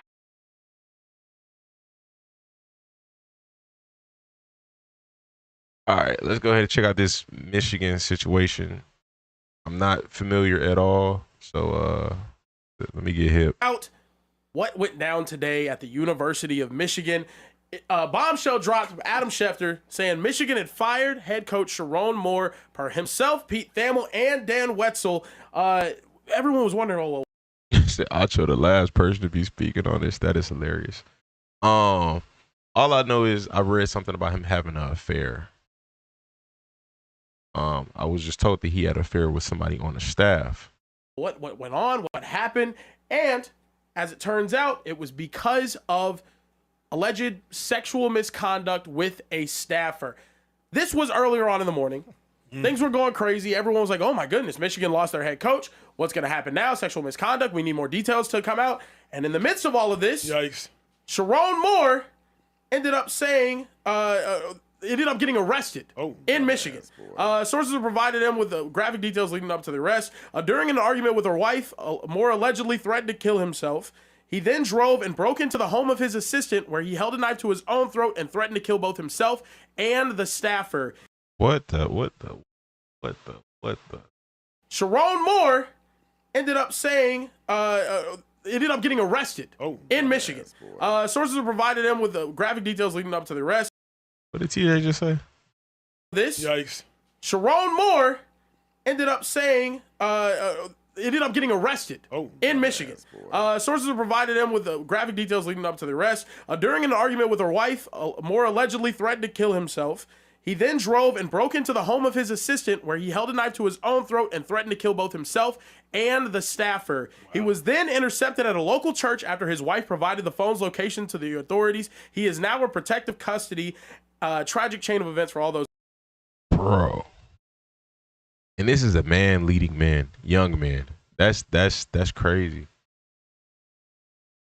What they record looking like this year?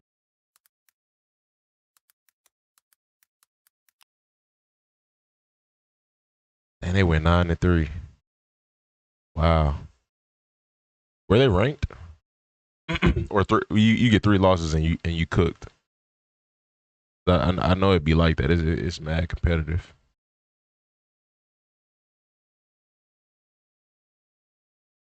They playing the Cheez-It Bowl versus Texas. That's crazy. Those involved, absolutely. And a mugshot for Sharon Moore as well. And he getting checked into a mental facility for threatening to kill himself. Spending the night in custody. Fellas, this was the most insane thing I think I've ever seen happen in college football, especially during the offseason. Fellas, any reaction to Sharon Moore? They were ranked. How do you feel about this entire thing going on? I got some important information for you. That's wild. That is wild. Keep God first. First, start with the grace and start with the empathy, which is I feel for all involved, primarily his wife, his kids. Like that's tough. This situation is completely devolved and gotten worse by the moment. There's so much to unpack here, T. Bro. I don't even know where to start. Let's start talking ball, right? Sharon Moore had underachieved at Michigan based upon how Jim Harbaugh had left them. He had underachieved. They wanted Sharon Moore out the building. They needed a way to get Sharon Moore out the building without having to pay Sharon Moore. So if you can find a way to get him out the building without... Oh, boy, imagine if he got set up. Hey, watching... I'm pretty sure there are other shows out there that explain how politics work. But watching The Boys, now I know this is a superhero show, but just like looking at how like conniving people in power are and how like how they will set you up and make you look this way, and like they paint narratives and make things look, you know, like it made me look like kind of like think about like politics are like that. And I'm pretty sure there are other shows again that portray that better. But in a world, I would not be surprised if he did get set up and, you know, he fell to his own lust. I wouldn't be surprised. But I'm gonna put that as the small percentage. You know, that's like the unrealistic. You know, it's not unrealistic, but that's a small percentage. But imagine that he said people wanted him out, so you know what I'm saying, we're gonna pay Shawty to go.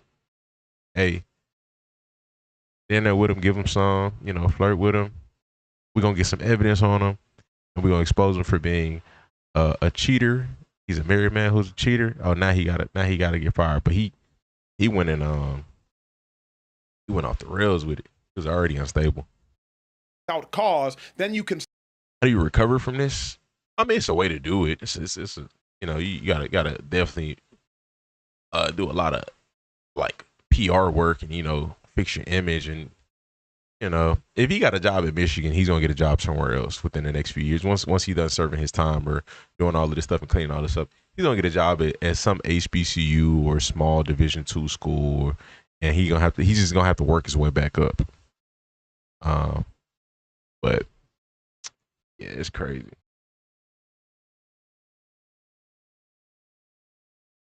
He needed to move to Mexico. That's crazy. He definitely liked her because he gave her a $50K pay increase out of nowhere. Oh, wow. And reports were saying he DoorDashed a plan B to his office. Oh, so he got her pregnant. Ooh, what the heck? He's tripping. No, bro.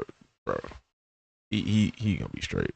Gonna be straight. Again, if you have the credentials to get a job at Michigan, there is a school somewhere in, I don't know where, a small school that's a D3 that will hire you once all of this blows over. But again, he's gonna have to do the PR work and do all the fixing his image and everything, and he's gonna have to figure that out. But that'd be once all of this is done with. Sever that $5.5 million. I'll give it coach's gracious. No, just the reality of it. Being real. How the world work, it's business. It's not personal. That's just what it is. You owe him annually for about 2 to 3 more years without having to pay any of it. So they needed a way to get Sharon Moore out the building. Keep in mind, signing day was about a week ago from today. Of course they knew about this a week ago because there are tweets from anonymous individuals on social media from 9 and 10 days ago saying this was going to happen. So it's not. That's almost anywhere you work though. Like as a person, as a manager, a person in power, you cannot have any relationships like that with your employees. Automatic fire, automatic. Like Walmart, wherever, literally. It's not too many places at all that allow that. Not coincidence that they waited until after signing day. What team is going to trust him? That's the purpose of doing the PR work, bro. The older y'all get, y'all understand, bro. He's gonna do all of this work to fix his image, and there's going to be some D3 school, some trash no name school. It could even be a D2. It could be I would not be surprised. Generally, I would not be surprised if it's a lower ranked D1. I don't know how with the D1 AA's or whatever the lowest rank of D1. I wouldn't be surprised. It's not about I don't think it's that deep. Personally, the rules are steady. Will he get another job to this level? No, I don't think so. Will he get a Michigan, Ohio State, a USC, whatever? No, he's not getting another one of those jobs. Could he go and get a D3 job? 100%. But again, it's gonna be whatever job he gets in coaching is gonna be after he's cleaned everything up. You don't date your superiors at all, otherwise you're fired. Well, the person who's under the superior doesn't get fired. The superior gets fired. So, in wherever you're at, the regular employee gonna keep their job. For this to happen so that the recruits can be in the building. It's not a coincidence that this happened when this happened. Wow. They've been looking for a reason to get Sharon Moore gone. Tragic event. And Sharon Moore, obviously, what, THU go. You go. I ain't gonna lie. He a dumbass. Oh. You can't be that damn stupid, man. Oh. I don't feel sorry for him. You a dummy. Oh.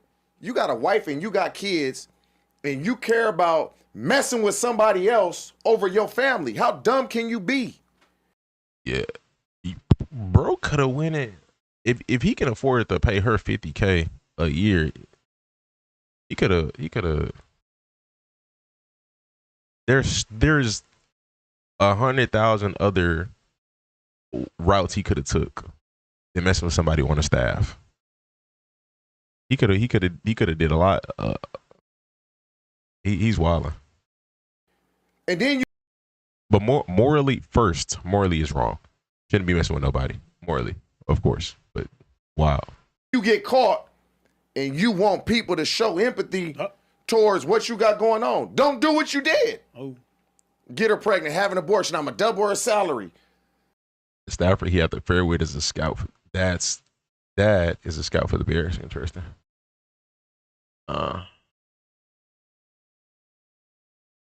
Like I don't have sympathy for dumb shit. Like you're an adult and this is what you chose to do. You're not sorry about what happened. You sorry you got caught. And then now you want to garner sympathy. Oh, I'm going to do this to you and I'm going to do this to myself. No, you not. Like, I just, you're right about if he was performing better at Michigan, I don't know if this happens. They may sweep this under the rug. Yeah. Inappropriate relationship. We're going to suspend you for whatever. But hey, that's factual, though. That's factual. They probably would have swept it under the rug. If they had a perfect record, we probably would know. We probably wouldn't know nothing about this. She would have got a settlement. But again, there is a world. There is a world where there's a small percentage chance that he was set up, but he fell for the trap. I mean, he gave in. It's like a sting operation. You got set up, but you still doing something wrong. So you still at fault. So on you, buddy. Keep your last measures. My first job at the burger. No, I see it. First job at the burger joint. She manager hired his girlfriend, and she became a manager in 2 weeks. Yeah.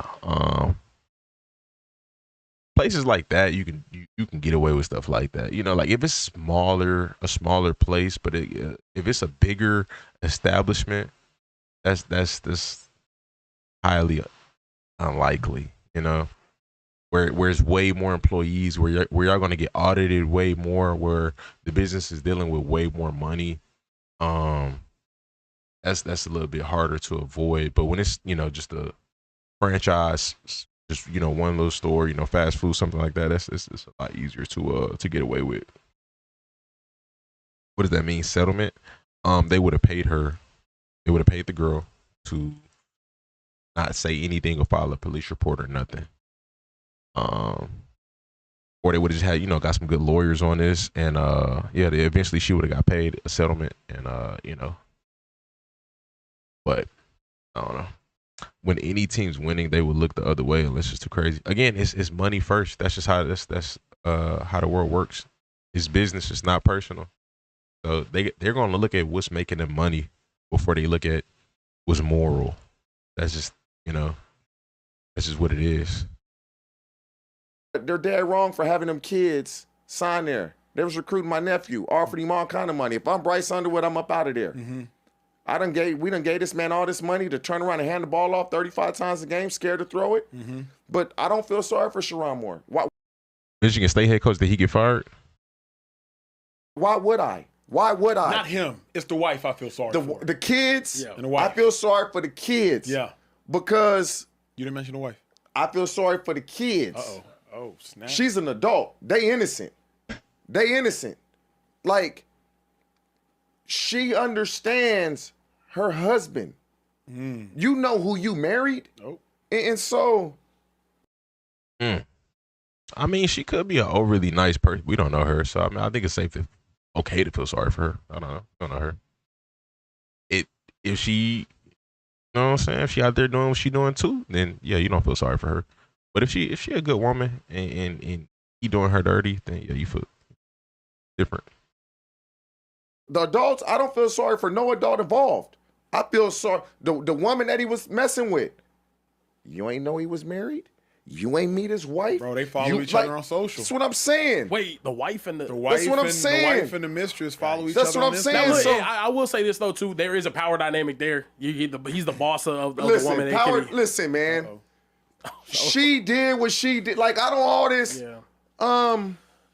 Oh, it's a power dynamic. Yeah, you could have reported it earlier. She had You've been around this man's wife and chose to have relations with him over and over and over again, then you get pregnant. I feel sorry for the kids because they're innocent. We can't choose our parents. We come into this world with who makes us. But the adults in this, I don't feel one bit of empathy for Sherrod Moore. I don't know. I don't. You brought this on yourself. Yeah. Over that? Like what? You can go get that anywhere. You got $7 million. You can have somebody on call. Because you ain't paying for the sex. You know what you're paying for? Them to leave. You paying for them to leave. Yeah. Man, one of my teammates once told me that I ain't never paid for I paid for them to leave. I never forgot it. I'm like, oh, okay, headache gone. So if you'd have paid for him to leave, you wouldn't have a headache. That's on you. I don't feel sorry for him one bit. I know that's kind of cruel, but that's just me. I mean, it's TJ being TJ, man. I hear you. That's how you feel about it. I mean, that's just how it is in that world. Sherrod Moore is never going to coach a major program at college. That's your answer right there, Sek. Football ever again. Sherrod Moore is never going to coach a major program at college football ever again. This entire situation is wild for plenty of reasons. One, don't shit where you eat, ladies and gentlemen. Don't do it. Just don't do it. If you're doing it right now, stop doing it. It's probably not. I never, like I say, ever. I messed with a coworker before, but I was in a relationship with that coworker, and the only time and that was weird. It's 2025 right now. That was at least like what, 10 years ago? 10, 9, let's say 9 or 8 years ago. And I was in a relationship with that coworker. So you don't do it.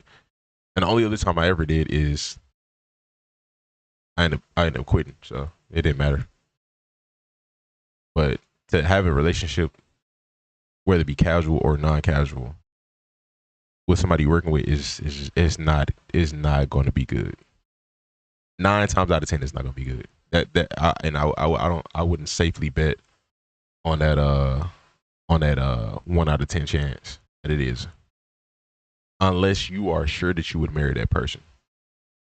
If you know for a fact, if you don't know, then you don't do it. If you know for a fact, then yeah, good move. But if you don't know, don't waste your time. Is go somewhere else. Go somewhere else and find it, because it's gonna make the work environment toxic. Whether they're a toxic person or not. I like a coworker, but I would never pursue. I wouldn't do it. I wouldn't do it.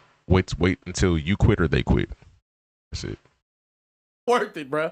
And to be honest with you, this situation was crazy, not just because of what happened today. It's the fact that, Acho, like you mentioned, I heard about this a couple of days ago. Yep. I heard names in their coaching search, and I'm like, they still got one right now. And you know what I was told? I was told, yo, they're going to try to find a way to get off that. What do you mean you're going to try to find a way to get off that? Sherrod Moore was just fired with cause. You know what that means? No money. None. Done. Done. Guess bro. They still got one right now. And you know what I was told? I was told in there about this. What happened today? It's the fact that, Acho, like you mentioned, I heard about this a couple of days ago. Yep. I heard names in their coaching search, and I'm like, they still got one right now. And you know what I was told? I was told, yo, they're going to try to find a way to get off that. What do you mean you're going to try to find a way to get off that? Sherrod Moore was just fired with cause. You know what that means? No money. None. Done. Done. Guess, hey, that paycheck stops today. Bro, I would not be surprised, because it's the real world, bro. If somebody in a position of power gave her bread to seduce him, to set him up. Now, you could have really got pregnant. She could have really ended up having feelings for him. She could have really liked him. You know, however that plays out, you know, within the process. But again, wrong is wrong. He fell for the trap. Now, again, that's a very small % chance that is true, but it's just the world we live in. And he said it, and Acho said it, that they both have heard that they were trying to move on from him already. So that's crazy. No way Acho speaking on this situation after the stuff he was doing. Yeah. That's another topic. That's another topic. How do you recover from this? It's PR work. That's it. You know, he do a bunch of he serve his time. He go through his mental stuff. He's probably gonna be in a facility for a little while because he threatened to kill himself. So he might get put on some medication, but he's gonna do all the stuff that he needs to do to save face. And in a few years, some small school will hire him as a head coach. But in terms of him ever being a coach back on the top football college level, that's never happening again. Is that very extremely unlikely. Gotta go. Have a good shift, buddy. Right now, it's done. I think this is. And honestly, I mean, he crashed out though. Hopefully he got enough money. Hopefully he does up. because, to be honest with you, the divorce gonna cost something. Yeah. If that ends up happening, you're not getting another coaching job at not really level. any level right now. At what level? Yeah, right now, of course not. It's gonna take some years. It's gonna take years in order for him to fix this. Like to fix his image. Like, you gotta let people forget about it, and you gotta put good PR out there. Done. Maybe you got a real close friend and he'll give you a backdoor analyst position somewhere. You don't even want this dude around any women. That's true. But that's if true. we're being honest, That's true. The other problem is where he took it. Going. That don't matter though, cause it just dogs is dogs, man. At the end of the day, you know, there'd be another coach who cheating on their wife too, and they'd be like, "Hey, you just was dumb enough to get caught, but I give you a position." You know, it just is what it is. It ain't about him not being around women. But again, to years. the alleged mistress's house with a knife, threatening to kill her. You kill got your it. wife. But here's my thing. Because of where he took it, because we've seen sketchy behavior from Urban Meyer and individuals on his staff. Bobby Petrino. Recorded. Bobby Petrino recorded. But at the point in which you start threatening people, and remember, you're a former offensive lineman. You're a big black man. With all due respect, we also have to talk about optics. You know what I'm saying? You a 6'4", former 330-pound man. He done lost some weight. Hey, you seen? Tell me you don't be seeing him on that sideline, that thing lined up, everything. Boy, that boy ready. Lined up. What's wrong with he getting that line up Friday night. Not Friday morning, Friday night. I want to look like I just got it Saturday morning. He ready. Come on, man. Like, I don't feel sorry for this dude because I played a long time. 12 years. This go on in every sport. Imagine how much hush money would have got thrown her way. Oh no, I guarantee you a bunch of hush money got thrown her way. And they got thrown away. In terms, he just threw that all down the drain because it was a waste of money. I guarantee she got a bunch of hush money. With all these, they all know it. Yeah. He just a dummy. Well, it's twofold. Let me check you, T. It's twofold. Most of the coaches are dumb. It's that they wanted him out of there, so they just needed to find a reason. True story. I ain't gonna say no names. It's a true story. I'm in Texas. 08 Fiesta Bowl. If y'all's Google works later, y'all can look it up. Oh man. We had an athletic trainer that was stumbling around the hotel drunk, looking for a head coach. Married at the time, stumbling around the hotel drunk, knocking on doors, trying to find this head coach. We just kept it under wraps because we was 12. Head coach. So he's snitching on his head coach at that time because he's straight up said head coach. Won. Next year we went to a national championship, so we weren't about to out this prominent coach, not head coach. We weren't about to out this prominent coach on our staff.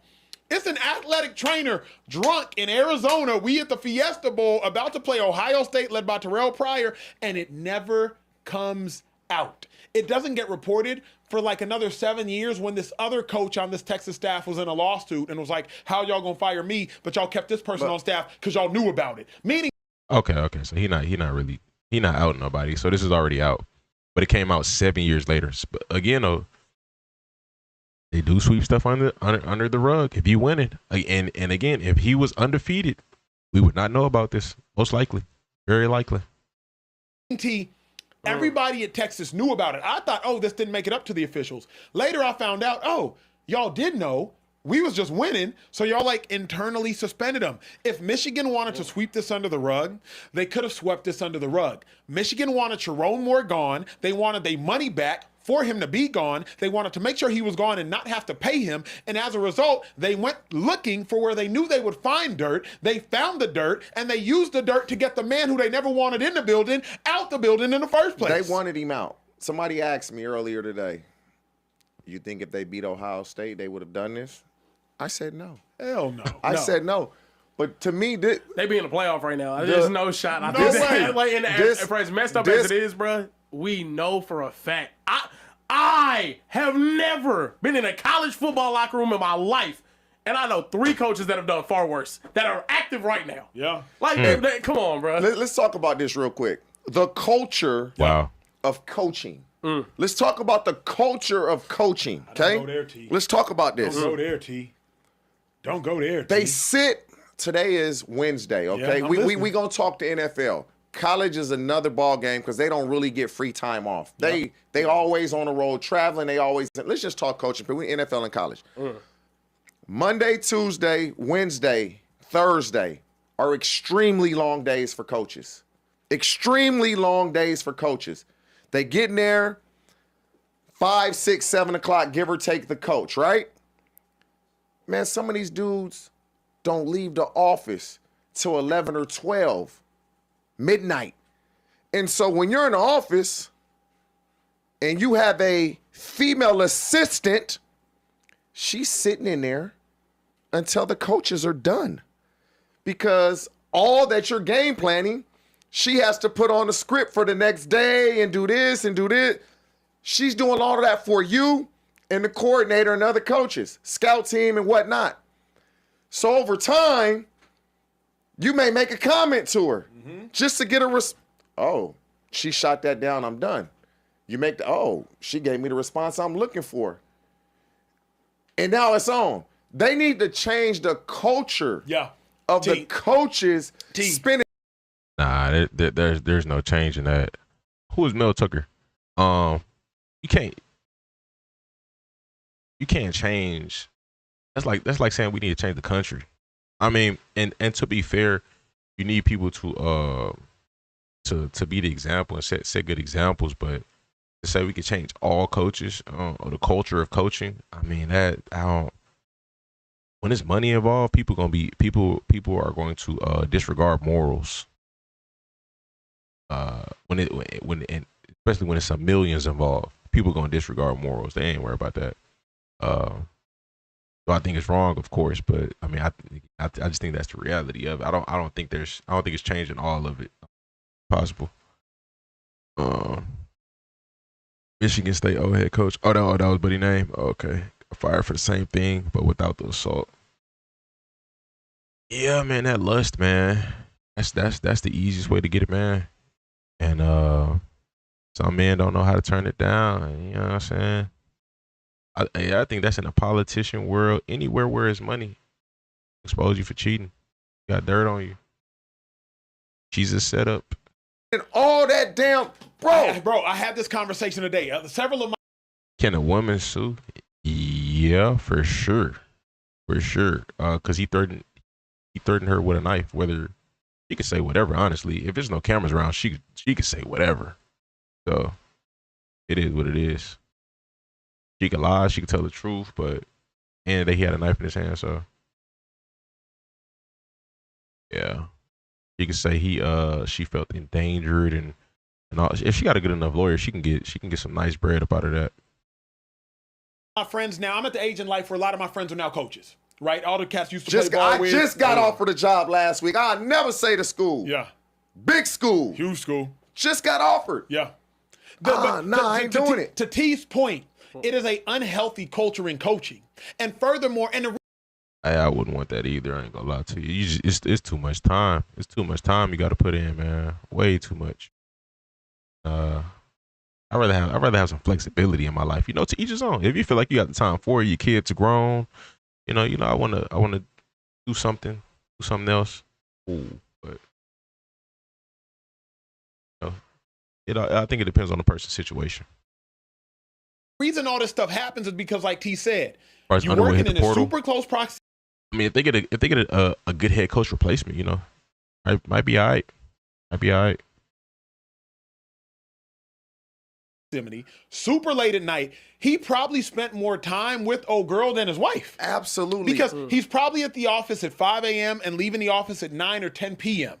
And to your point. What time he leaving? I said 9, 10 p.m. No. What happened? They leaving 11, 12 o'clock. Yeah. They leaving late. Dude, when I was playing in Cincinnati, some of the coaches had air mattresses. Yeah. Air mattresses. I got to drive home. That's 45 minutes. I got to drive back to practice. That's 45 minutes, maybe an hour because of traffic. That's an hour and a half of sleep.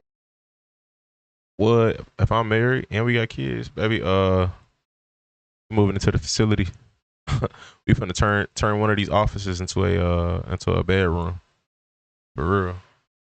I'm losing. I might as well stay here. Or better yet, my little chick lived 15 minutes away. Correct. I'm going to her house now. Correct. That's what happens. T, is it fair to say what Sharon Moore did is happening at every college? Is that like a fair I wouldn't say guesstimate? every college. That's not right because it's some really good dudes. But the majority, the majority, your favorite coach that is holier than the majority. Yeah. And I'm not even talking to head coaches. I'm just saying y'all got to remember it's about 30 coaches on staff, bro, plus GAs, and y'all know the term because I'm obviously T know it. You know the term camp eyes? You know the term camp eyes? Go ahead. In the chat, y'all know the term camp eyes? I don't know what y'all talking I got context Hey, clues. Marvin Lewis didn't play though. He let it be known. T, y'all bet. Wonder what his wife said and did. Wife embarrassed. Well, I mean, she ain't embarrassed if she's done with him mentally, emotionally. She ain't embarrassed. She don't care. Like I'm finna get my money from him and get up out of here. More news came out. His wife snitched on him to Michigan. Oh yeah, she was fed up. She said,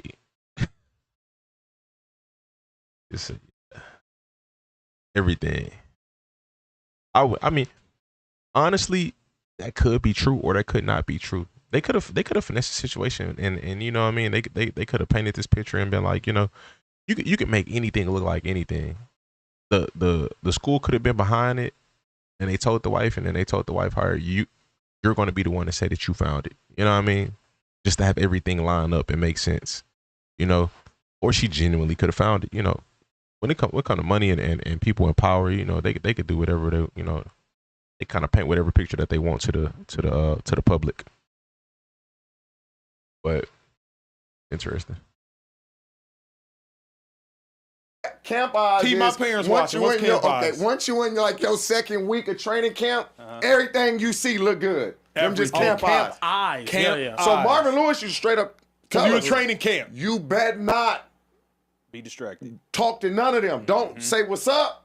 Like I have always been very professional with any woman I've been around in that type of setting. Hey, how you doing? Hey, yo, good. Yeah, good. Have a great day. That's it. Yeah. Because you ain't never going to say, but, I mean, I just cannot feel sorry for, like, I had a coach one time. Yep. We was having. Everyone in the chat saying they get bad. Like. Yeah, you can call that work eyes, you know, because some people be at work all day. They spend more time at work than they do at home. So, you know. Email whether they do look good or they don't look good, they're gonna look better than they would if you were to rarely see them because you see them so much, you're around them so much. So you can kind of say the same thing with that.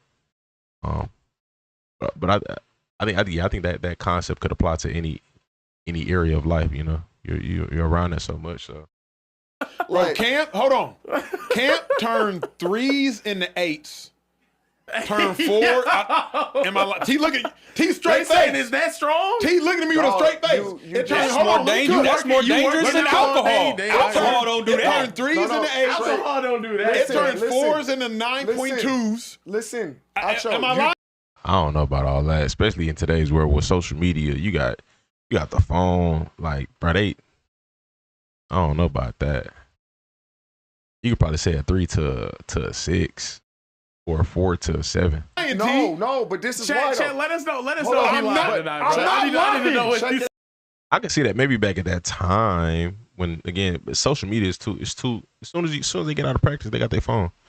They can call up something. They're gonna see better. You know what I mean? I'm not lying. This is why. Yo, That's okay. crazy.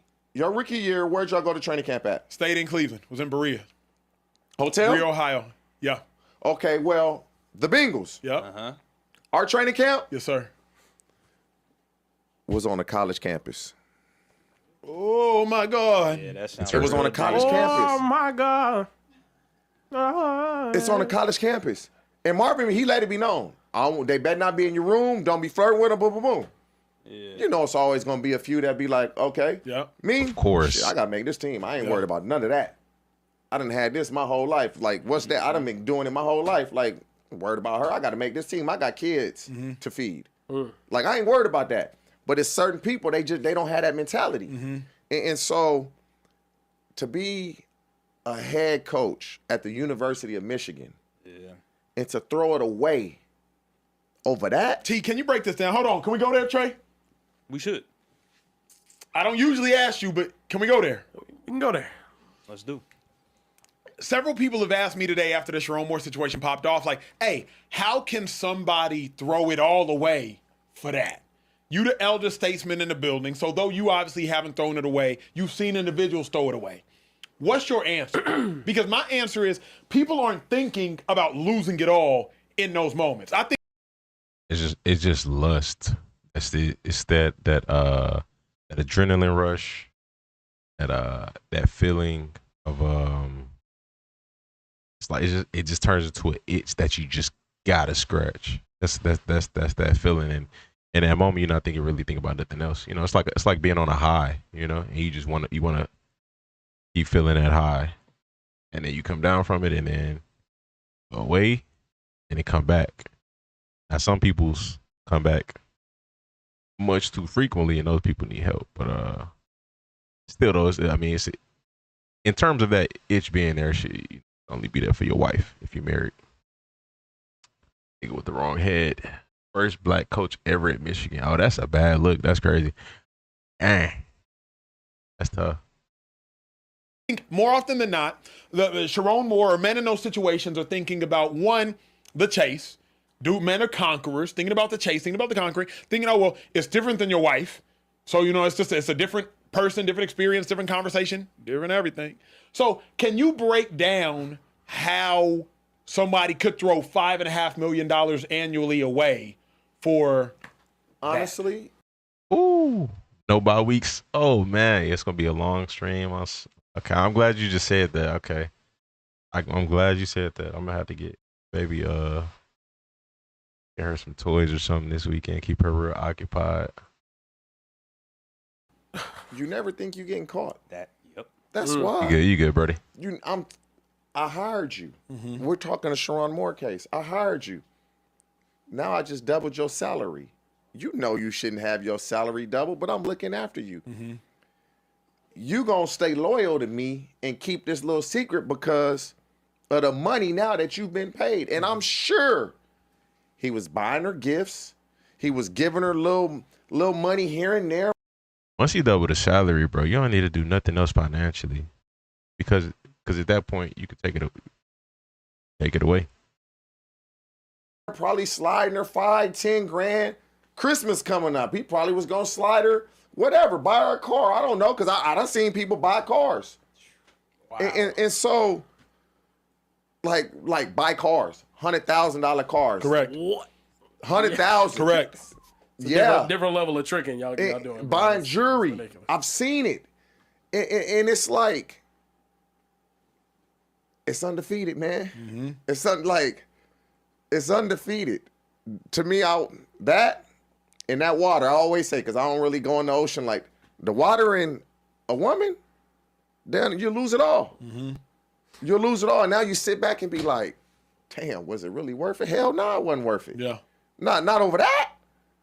But when you nice looking and you've had your pick of the litter your entire life, and that type of shit don't move you, man.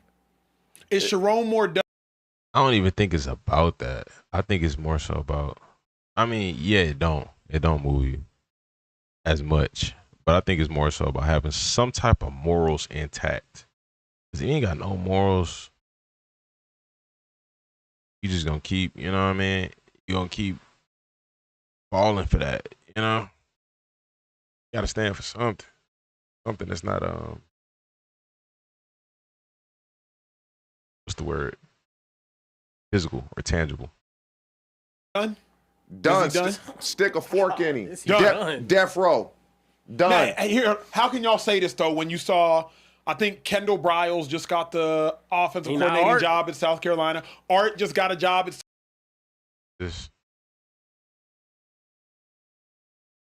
The Sharon Moore story gets even crazier. Moore gave the girl he was cheating on his wife with 55% increase in pay out of nowhere. He wasn't even trying to hide what was going on. And so she went from 58K a year to 90K a year. He said, I can't do 100. That's going to look bad. Administrative specialist. Interesting. Period. 12 months.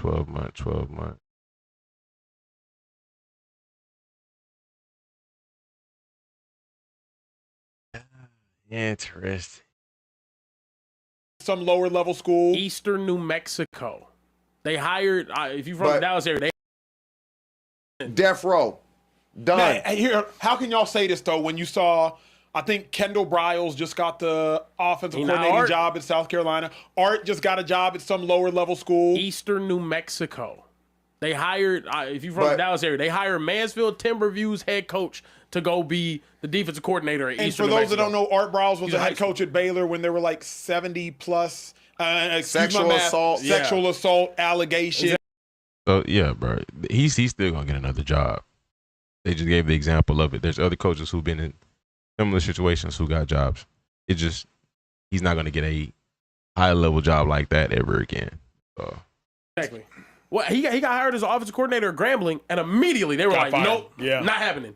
But to me, here's Hugh the Jackson issue. brought him in. To me, the issue was when he pulled out the knife and start threatening old girl's life allegedly, and start threatening his own life. He might do time because for real. We've seen coaches get caught cheating. Petrino, literally on camera. It was just nasty. What Urban Meyer had going on when he was coaching the Jazz, it was just nasty. Urban Meyer's assistant coach, what was his name? Brian Smith or something like that? Yes. Ohio State assistant coach, like Superman. allegedly like punched his wife or, you know, again, I'll excuse some of the things I may be misspeaking on. Y'all can search them all later, but like some wild stuff. We've seen coaches do just as, if not more egregious things. Mel Tucker. Last year, got fired from Michigan State, or 2 years ago. What's up with Michigan, man? He was sexting a woman that came to talk on campus. But they were messing around. Mel Tucker, another dummy. 90 million. Dang. 90 million? Boy, have you lost your mind? Y'all listening? Pay him to leave. 90 million Mel Tucker lost. 90 million he lost over that? Man, come on, man. Come on. Were we 90 million? Man. And it's with cause. So they don't get no money. Bro, getting fired with cause as a college football head coach. Well, I'll just say this. Getting fired with cause as a college football head coach is the dumbest thing you can do in sports. It is by far and away the dumbest thing you can, especially at a big program. These dudes sign contracts so good. I can go there, lose every game I have, and whatever you sign me for, you paying me that. Bro. To get fired with cause as a college football head coach, Texas A&M is still paying Jimbo Fisher for being terrible there. Man, they feel untouchable. It's so stupid, they feel untouchable because they know that money is guaranteed, and you know, we feel like I'm giving all this money up because people love money. Okay, hold on. And Hold on. It's I need time. I need time. Everything. I need time. Half or a full. Give me a full. Okay. Give me a full. I need a I full. can. Ime Udoka did just as bad, if not worse. He coaching Kevin Durant, one of the top 10, 15 players in the league of all time. Wow. Right now in Houston. What'd he take? A year off, maybe? Can I rebuttal that real quick? Let me finish. Moore is going to take. I think his situation was pretty bad. He's going to take at least like 3 years, at least. That's my opinion. But I could be wrong. I don't know. Cooking. They're similar age. Okay. Similar age. Yeah. Okay. No knife. I ain't killing you or me. Completely different. Sharon Moore's 39. Yeah. Oh, girl was 32.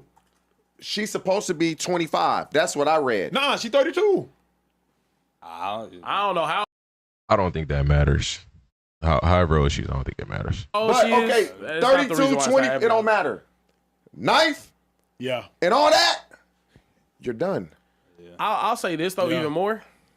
I'm sorry, go ahead. Oh, hold on. Yeah, the NFL level. Sorry. Okay, go ahead. I called a fool. Yeah, he did call it He fool. That's a stepped into my violation. huddle. That's a violation. He stepped into my huddle and I called a fool. Go ahead. That's how you behavior on the court to get you. I'm sorry.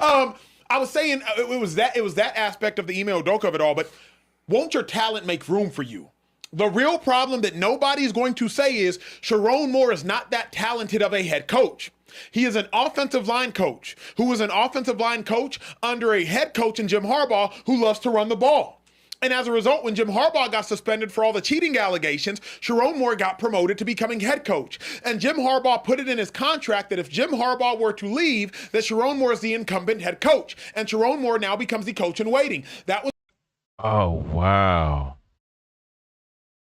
So that wasn't even a school's decision. That was Jim Harbaugh. So they had to contractually oblige to make Sharon Moore the head coach. That's different.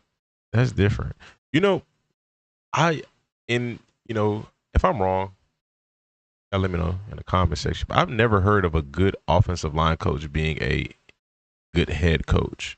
You know, I don't know if I've ever heard that, or O lineman translating into being a good head coach. And I'm not saying that's impossible or anything. I've never heard that. You're gonna sign under Harbaugh as a Chargers line coach? Heck no. Heck, he's not going to the NFL. He'll go back D1, but it'd be like a lower level D1. But I don't think he's going back D1 no time soon. Levels of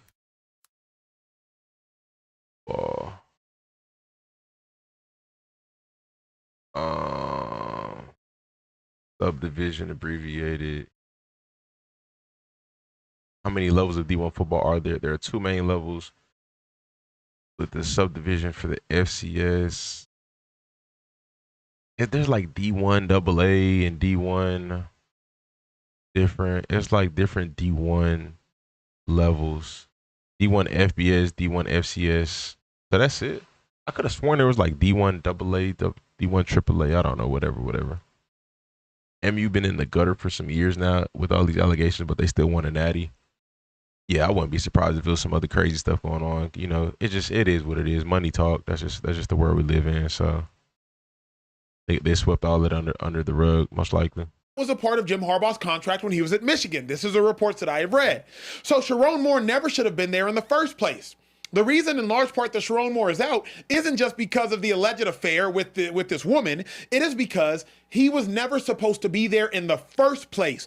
Harbaugh is why Sharon Moore became the head coach in Michigan, not Sharon Moore's talent. Your talent will make room for you. The truth of the matter. I wonder why Harbaugh did that. Like, again, I don't know. I just literally have never seen a former offensive lineman become a head coach. And if there are some in the league, I'm not aware of it. So Sharon Moore's just not that talented of a head coach. That does not make them incapable. I just never heard of it. coach. Had they beat Ohio State, if they were in the college football playoffs, we don't know nor hear about this. O-line coach, the head coach. And he's gone and currently in jail or something like that. Yeah, I had a conversation earlier today with one of my friends, very well intertwined in the college football space. He told me, there's rumors last year about Auburn's head coach, or I'm sorry, like a couple of years ago, Auburn's head coach Brian Hartline having something with one of his staffers and whatnot. That thing, maybe it happened, maybe it didn't, allegedly. What it looks like from the outside looking in, it got swept under the rug, and it's not really anything. Do you know why though? Why? It was no threats to either anyone's life. That's why. No threats. Exactly. Like this dude is like to me, that's where he. I'm gonna keep it a bean. Threats to somebody's life or not. If they were undefeated, we probably would not have heard about that. He went the wrongest.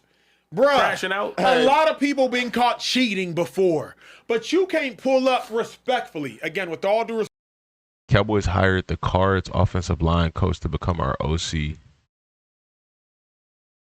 Are you talking about the OC I got right now, Schottenheimer? He used to be a O-line head coach, or is that bro name? I don't know. No, Schottenheimer is the head coach, but he calls the plays. So your current OC is a former O-line coach. Respect, not to make it a race thing, because you can't pull up no. I can see that though, because he's not calling the plays, so it's like that's fine, I like, but if you had an O-line coach calling plays, I would question that a little bit. Nobody's house with a knife. You can't pull up to this young white woman's house whose dad is apparently a scout for the Chicago Bears, so he's connected. Like that's a connected family. You can't pull up to this house with a knife threatening to kill her. Threatening to kill her. Right. Are we? Hold on. Just these are the allegations. Are we sure? Are we sure it was her house? Because it did say an assistant. It said an assistant. I don't want to say he pulled up to somebody's house. He pulled up to somebody's house. Allegedly, and did that because I covered this whole conversation with allegations. By the way, I'll be honest. If it was him pulling up to her house, I think that he would be arrested for attempted murder and what likely. No, it was a threat. It was a threat. Oh, sorry. Well, aggravated assault. Can you imagine now all the wives, just across the coaching business with their husbands? If your assistant is nice looking.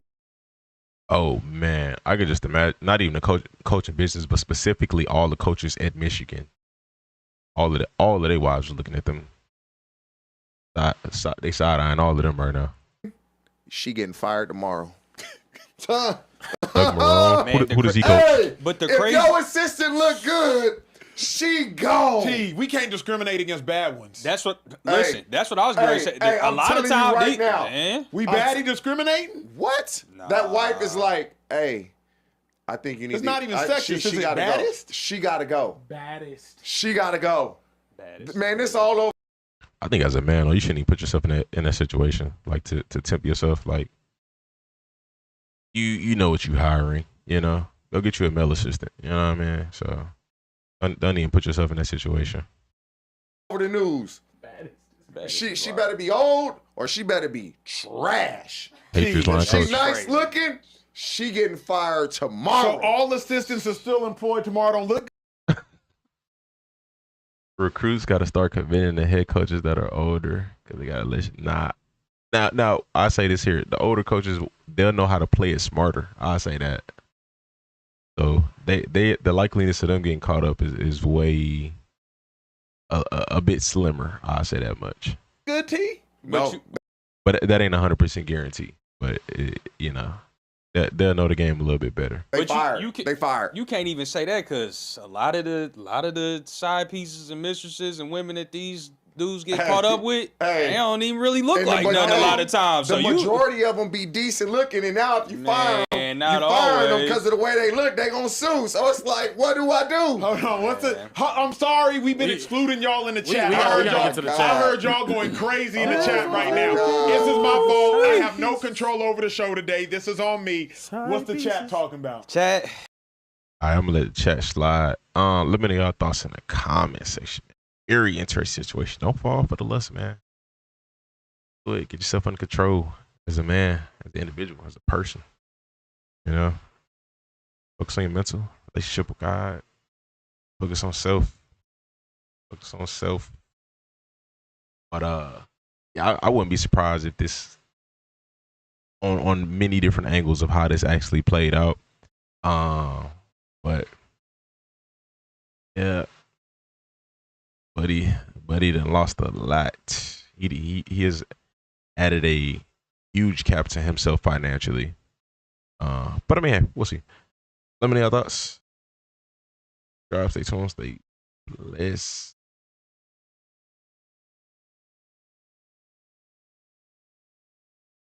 Your assistant is that Notre Dame head coach. Say goodbye.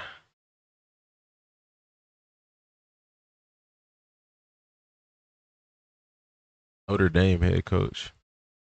Oh, he looked like he be, you know what I'm saying? He looked like he still be. I don't know if Brody got a wife or anything. But he looked like he trying to put himself out there. Bro, stay with the every time I see that dude, he stay with a fresh cut. His name.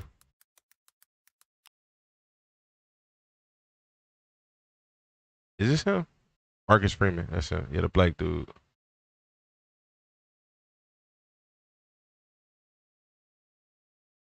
He played linebacker. He played for the Texans? Oh, wow. I didn't know that. Interesting. But he only played 1 year. So he's in the league. Then he bounced around this 1 year. And then he went straight into coaching at Ohio State. Oh, that's a good gig. Wow. Oh, but he played at Ohio State. Oh, wow. So he played at Ohio State, was in the league for 1 year, graduate assistant at Ohio State, linebackers coach at Kent State, then Purdue, then Cincinnati. He's been in some good programs. You know, in terms of like competition, that's pretty good. Defensive coordinator for Cincinnati for 3 years.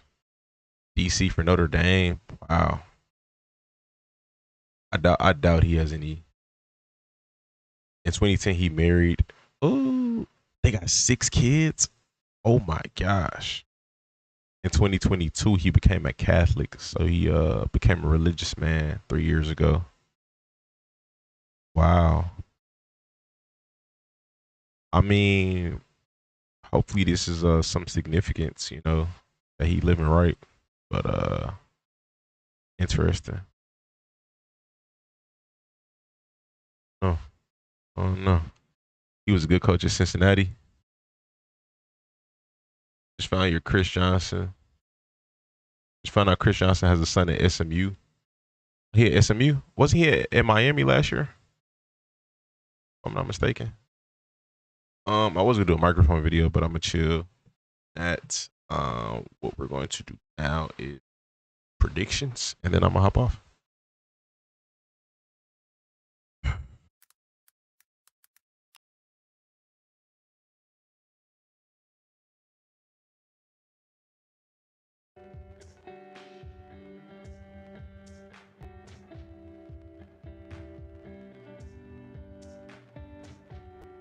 He's the reason Sauce Gardner got that nickname. Interesting.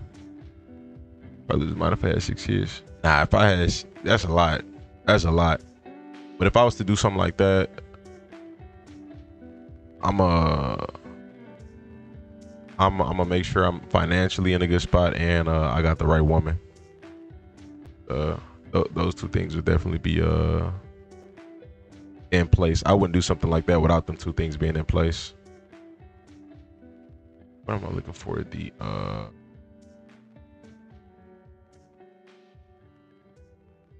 But he doing good though financially. I mean, you head coach of Notre Dame. They won a national championship, right? Versus player rankings. What am I? NFL. Tripping my head is in multiple places right now.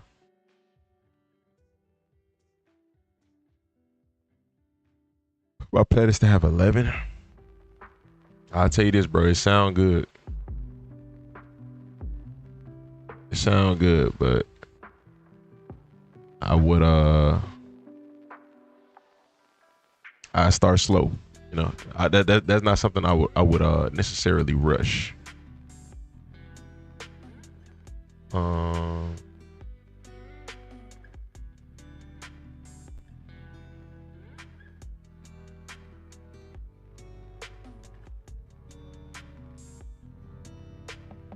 record was last week. If Tyreek Hill can do it, I can for sure. I mean, anybody can do it. It don't take nothing to get. But Tyreek did that with a bunch of different women. So they do that with one woman. Got to make sure you got the right woman.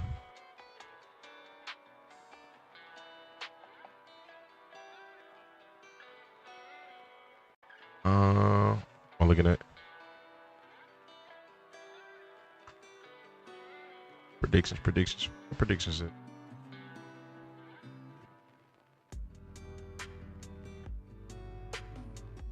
There you go. 14. All right, so we have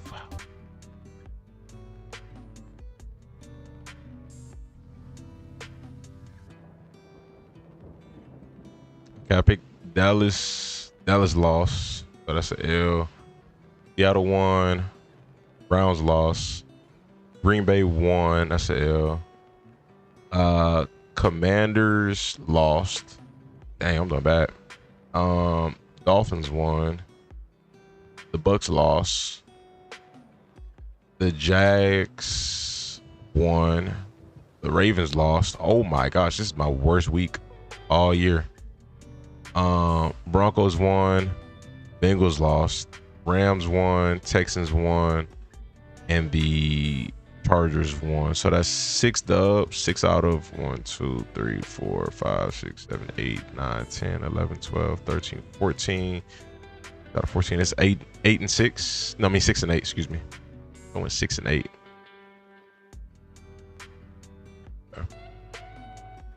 That's tough. Imagine how Phillip Rivers feels. He got 10. Yeah, that's a lot, bro. But, you know, good thing he got them all with the same woman, so that's a good thing. But that's a lot of kids.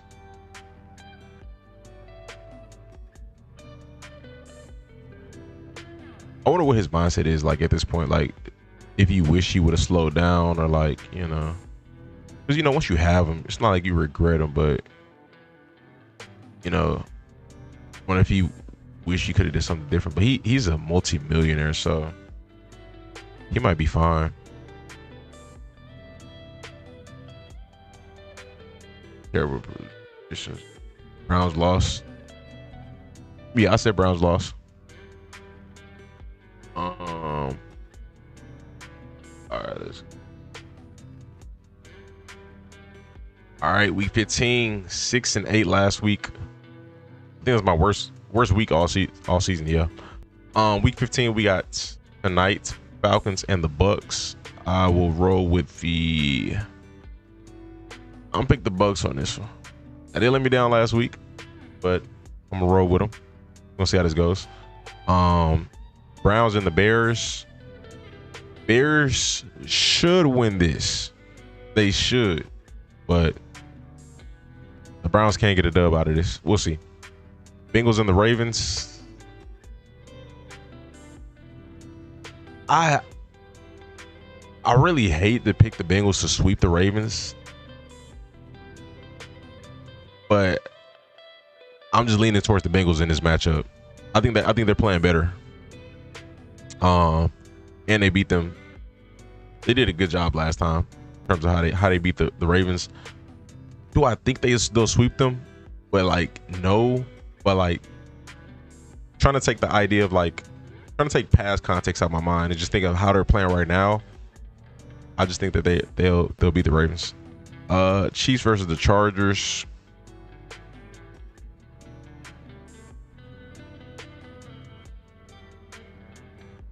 I'm gonna go with Chargers.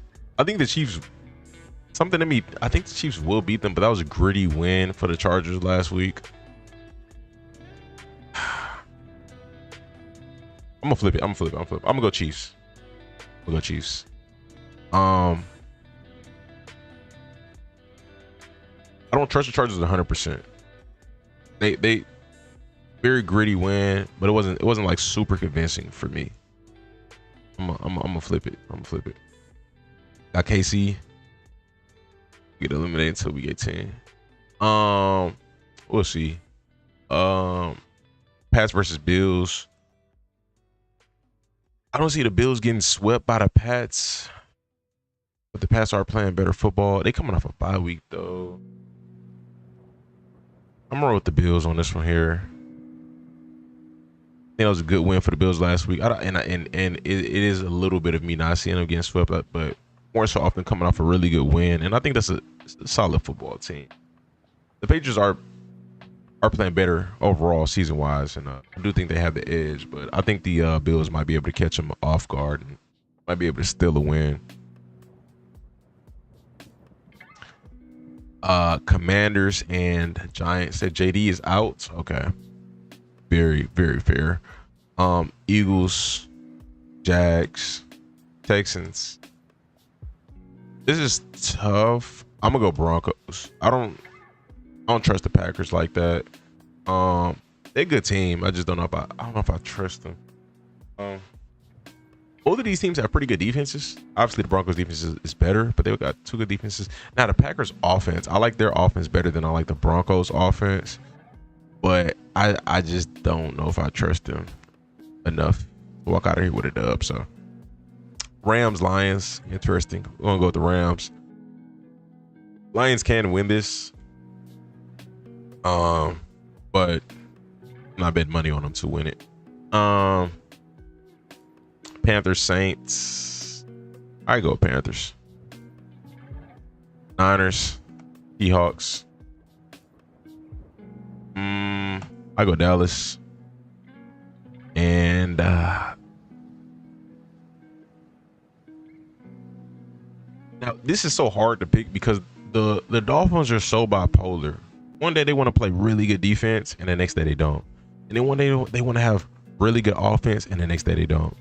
The Steelers, at least I know they're gonna be mid. You know, I know they're gonna be mid, defense and offensively. Maybe they have a good day defensively. Maybe they have a good day offensively. Like the baseline is mid. You know, but the Dolphins are so unpredictable. I'm gonna roll with the Steelers. But let me know your thoughts in the comment section, man. Appreciate y'all for watching. Subscribe, stay tuned, stay blessed.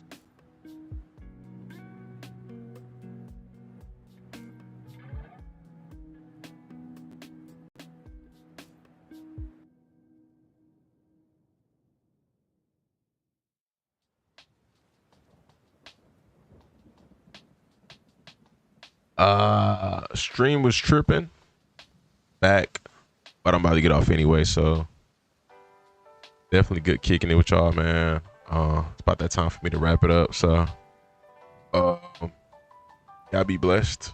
I will catch y'all tonight after the game, so on Twitch. I'm gonna catch y'all over there, but y'all be blessed, man. Have a great day.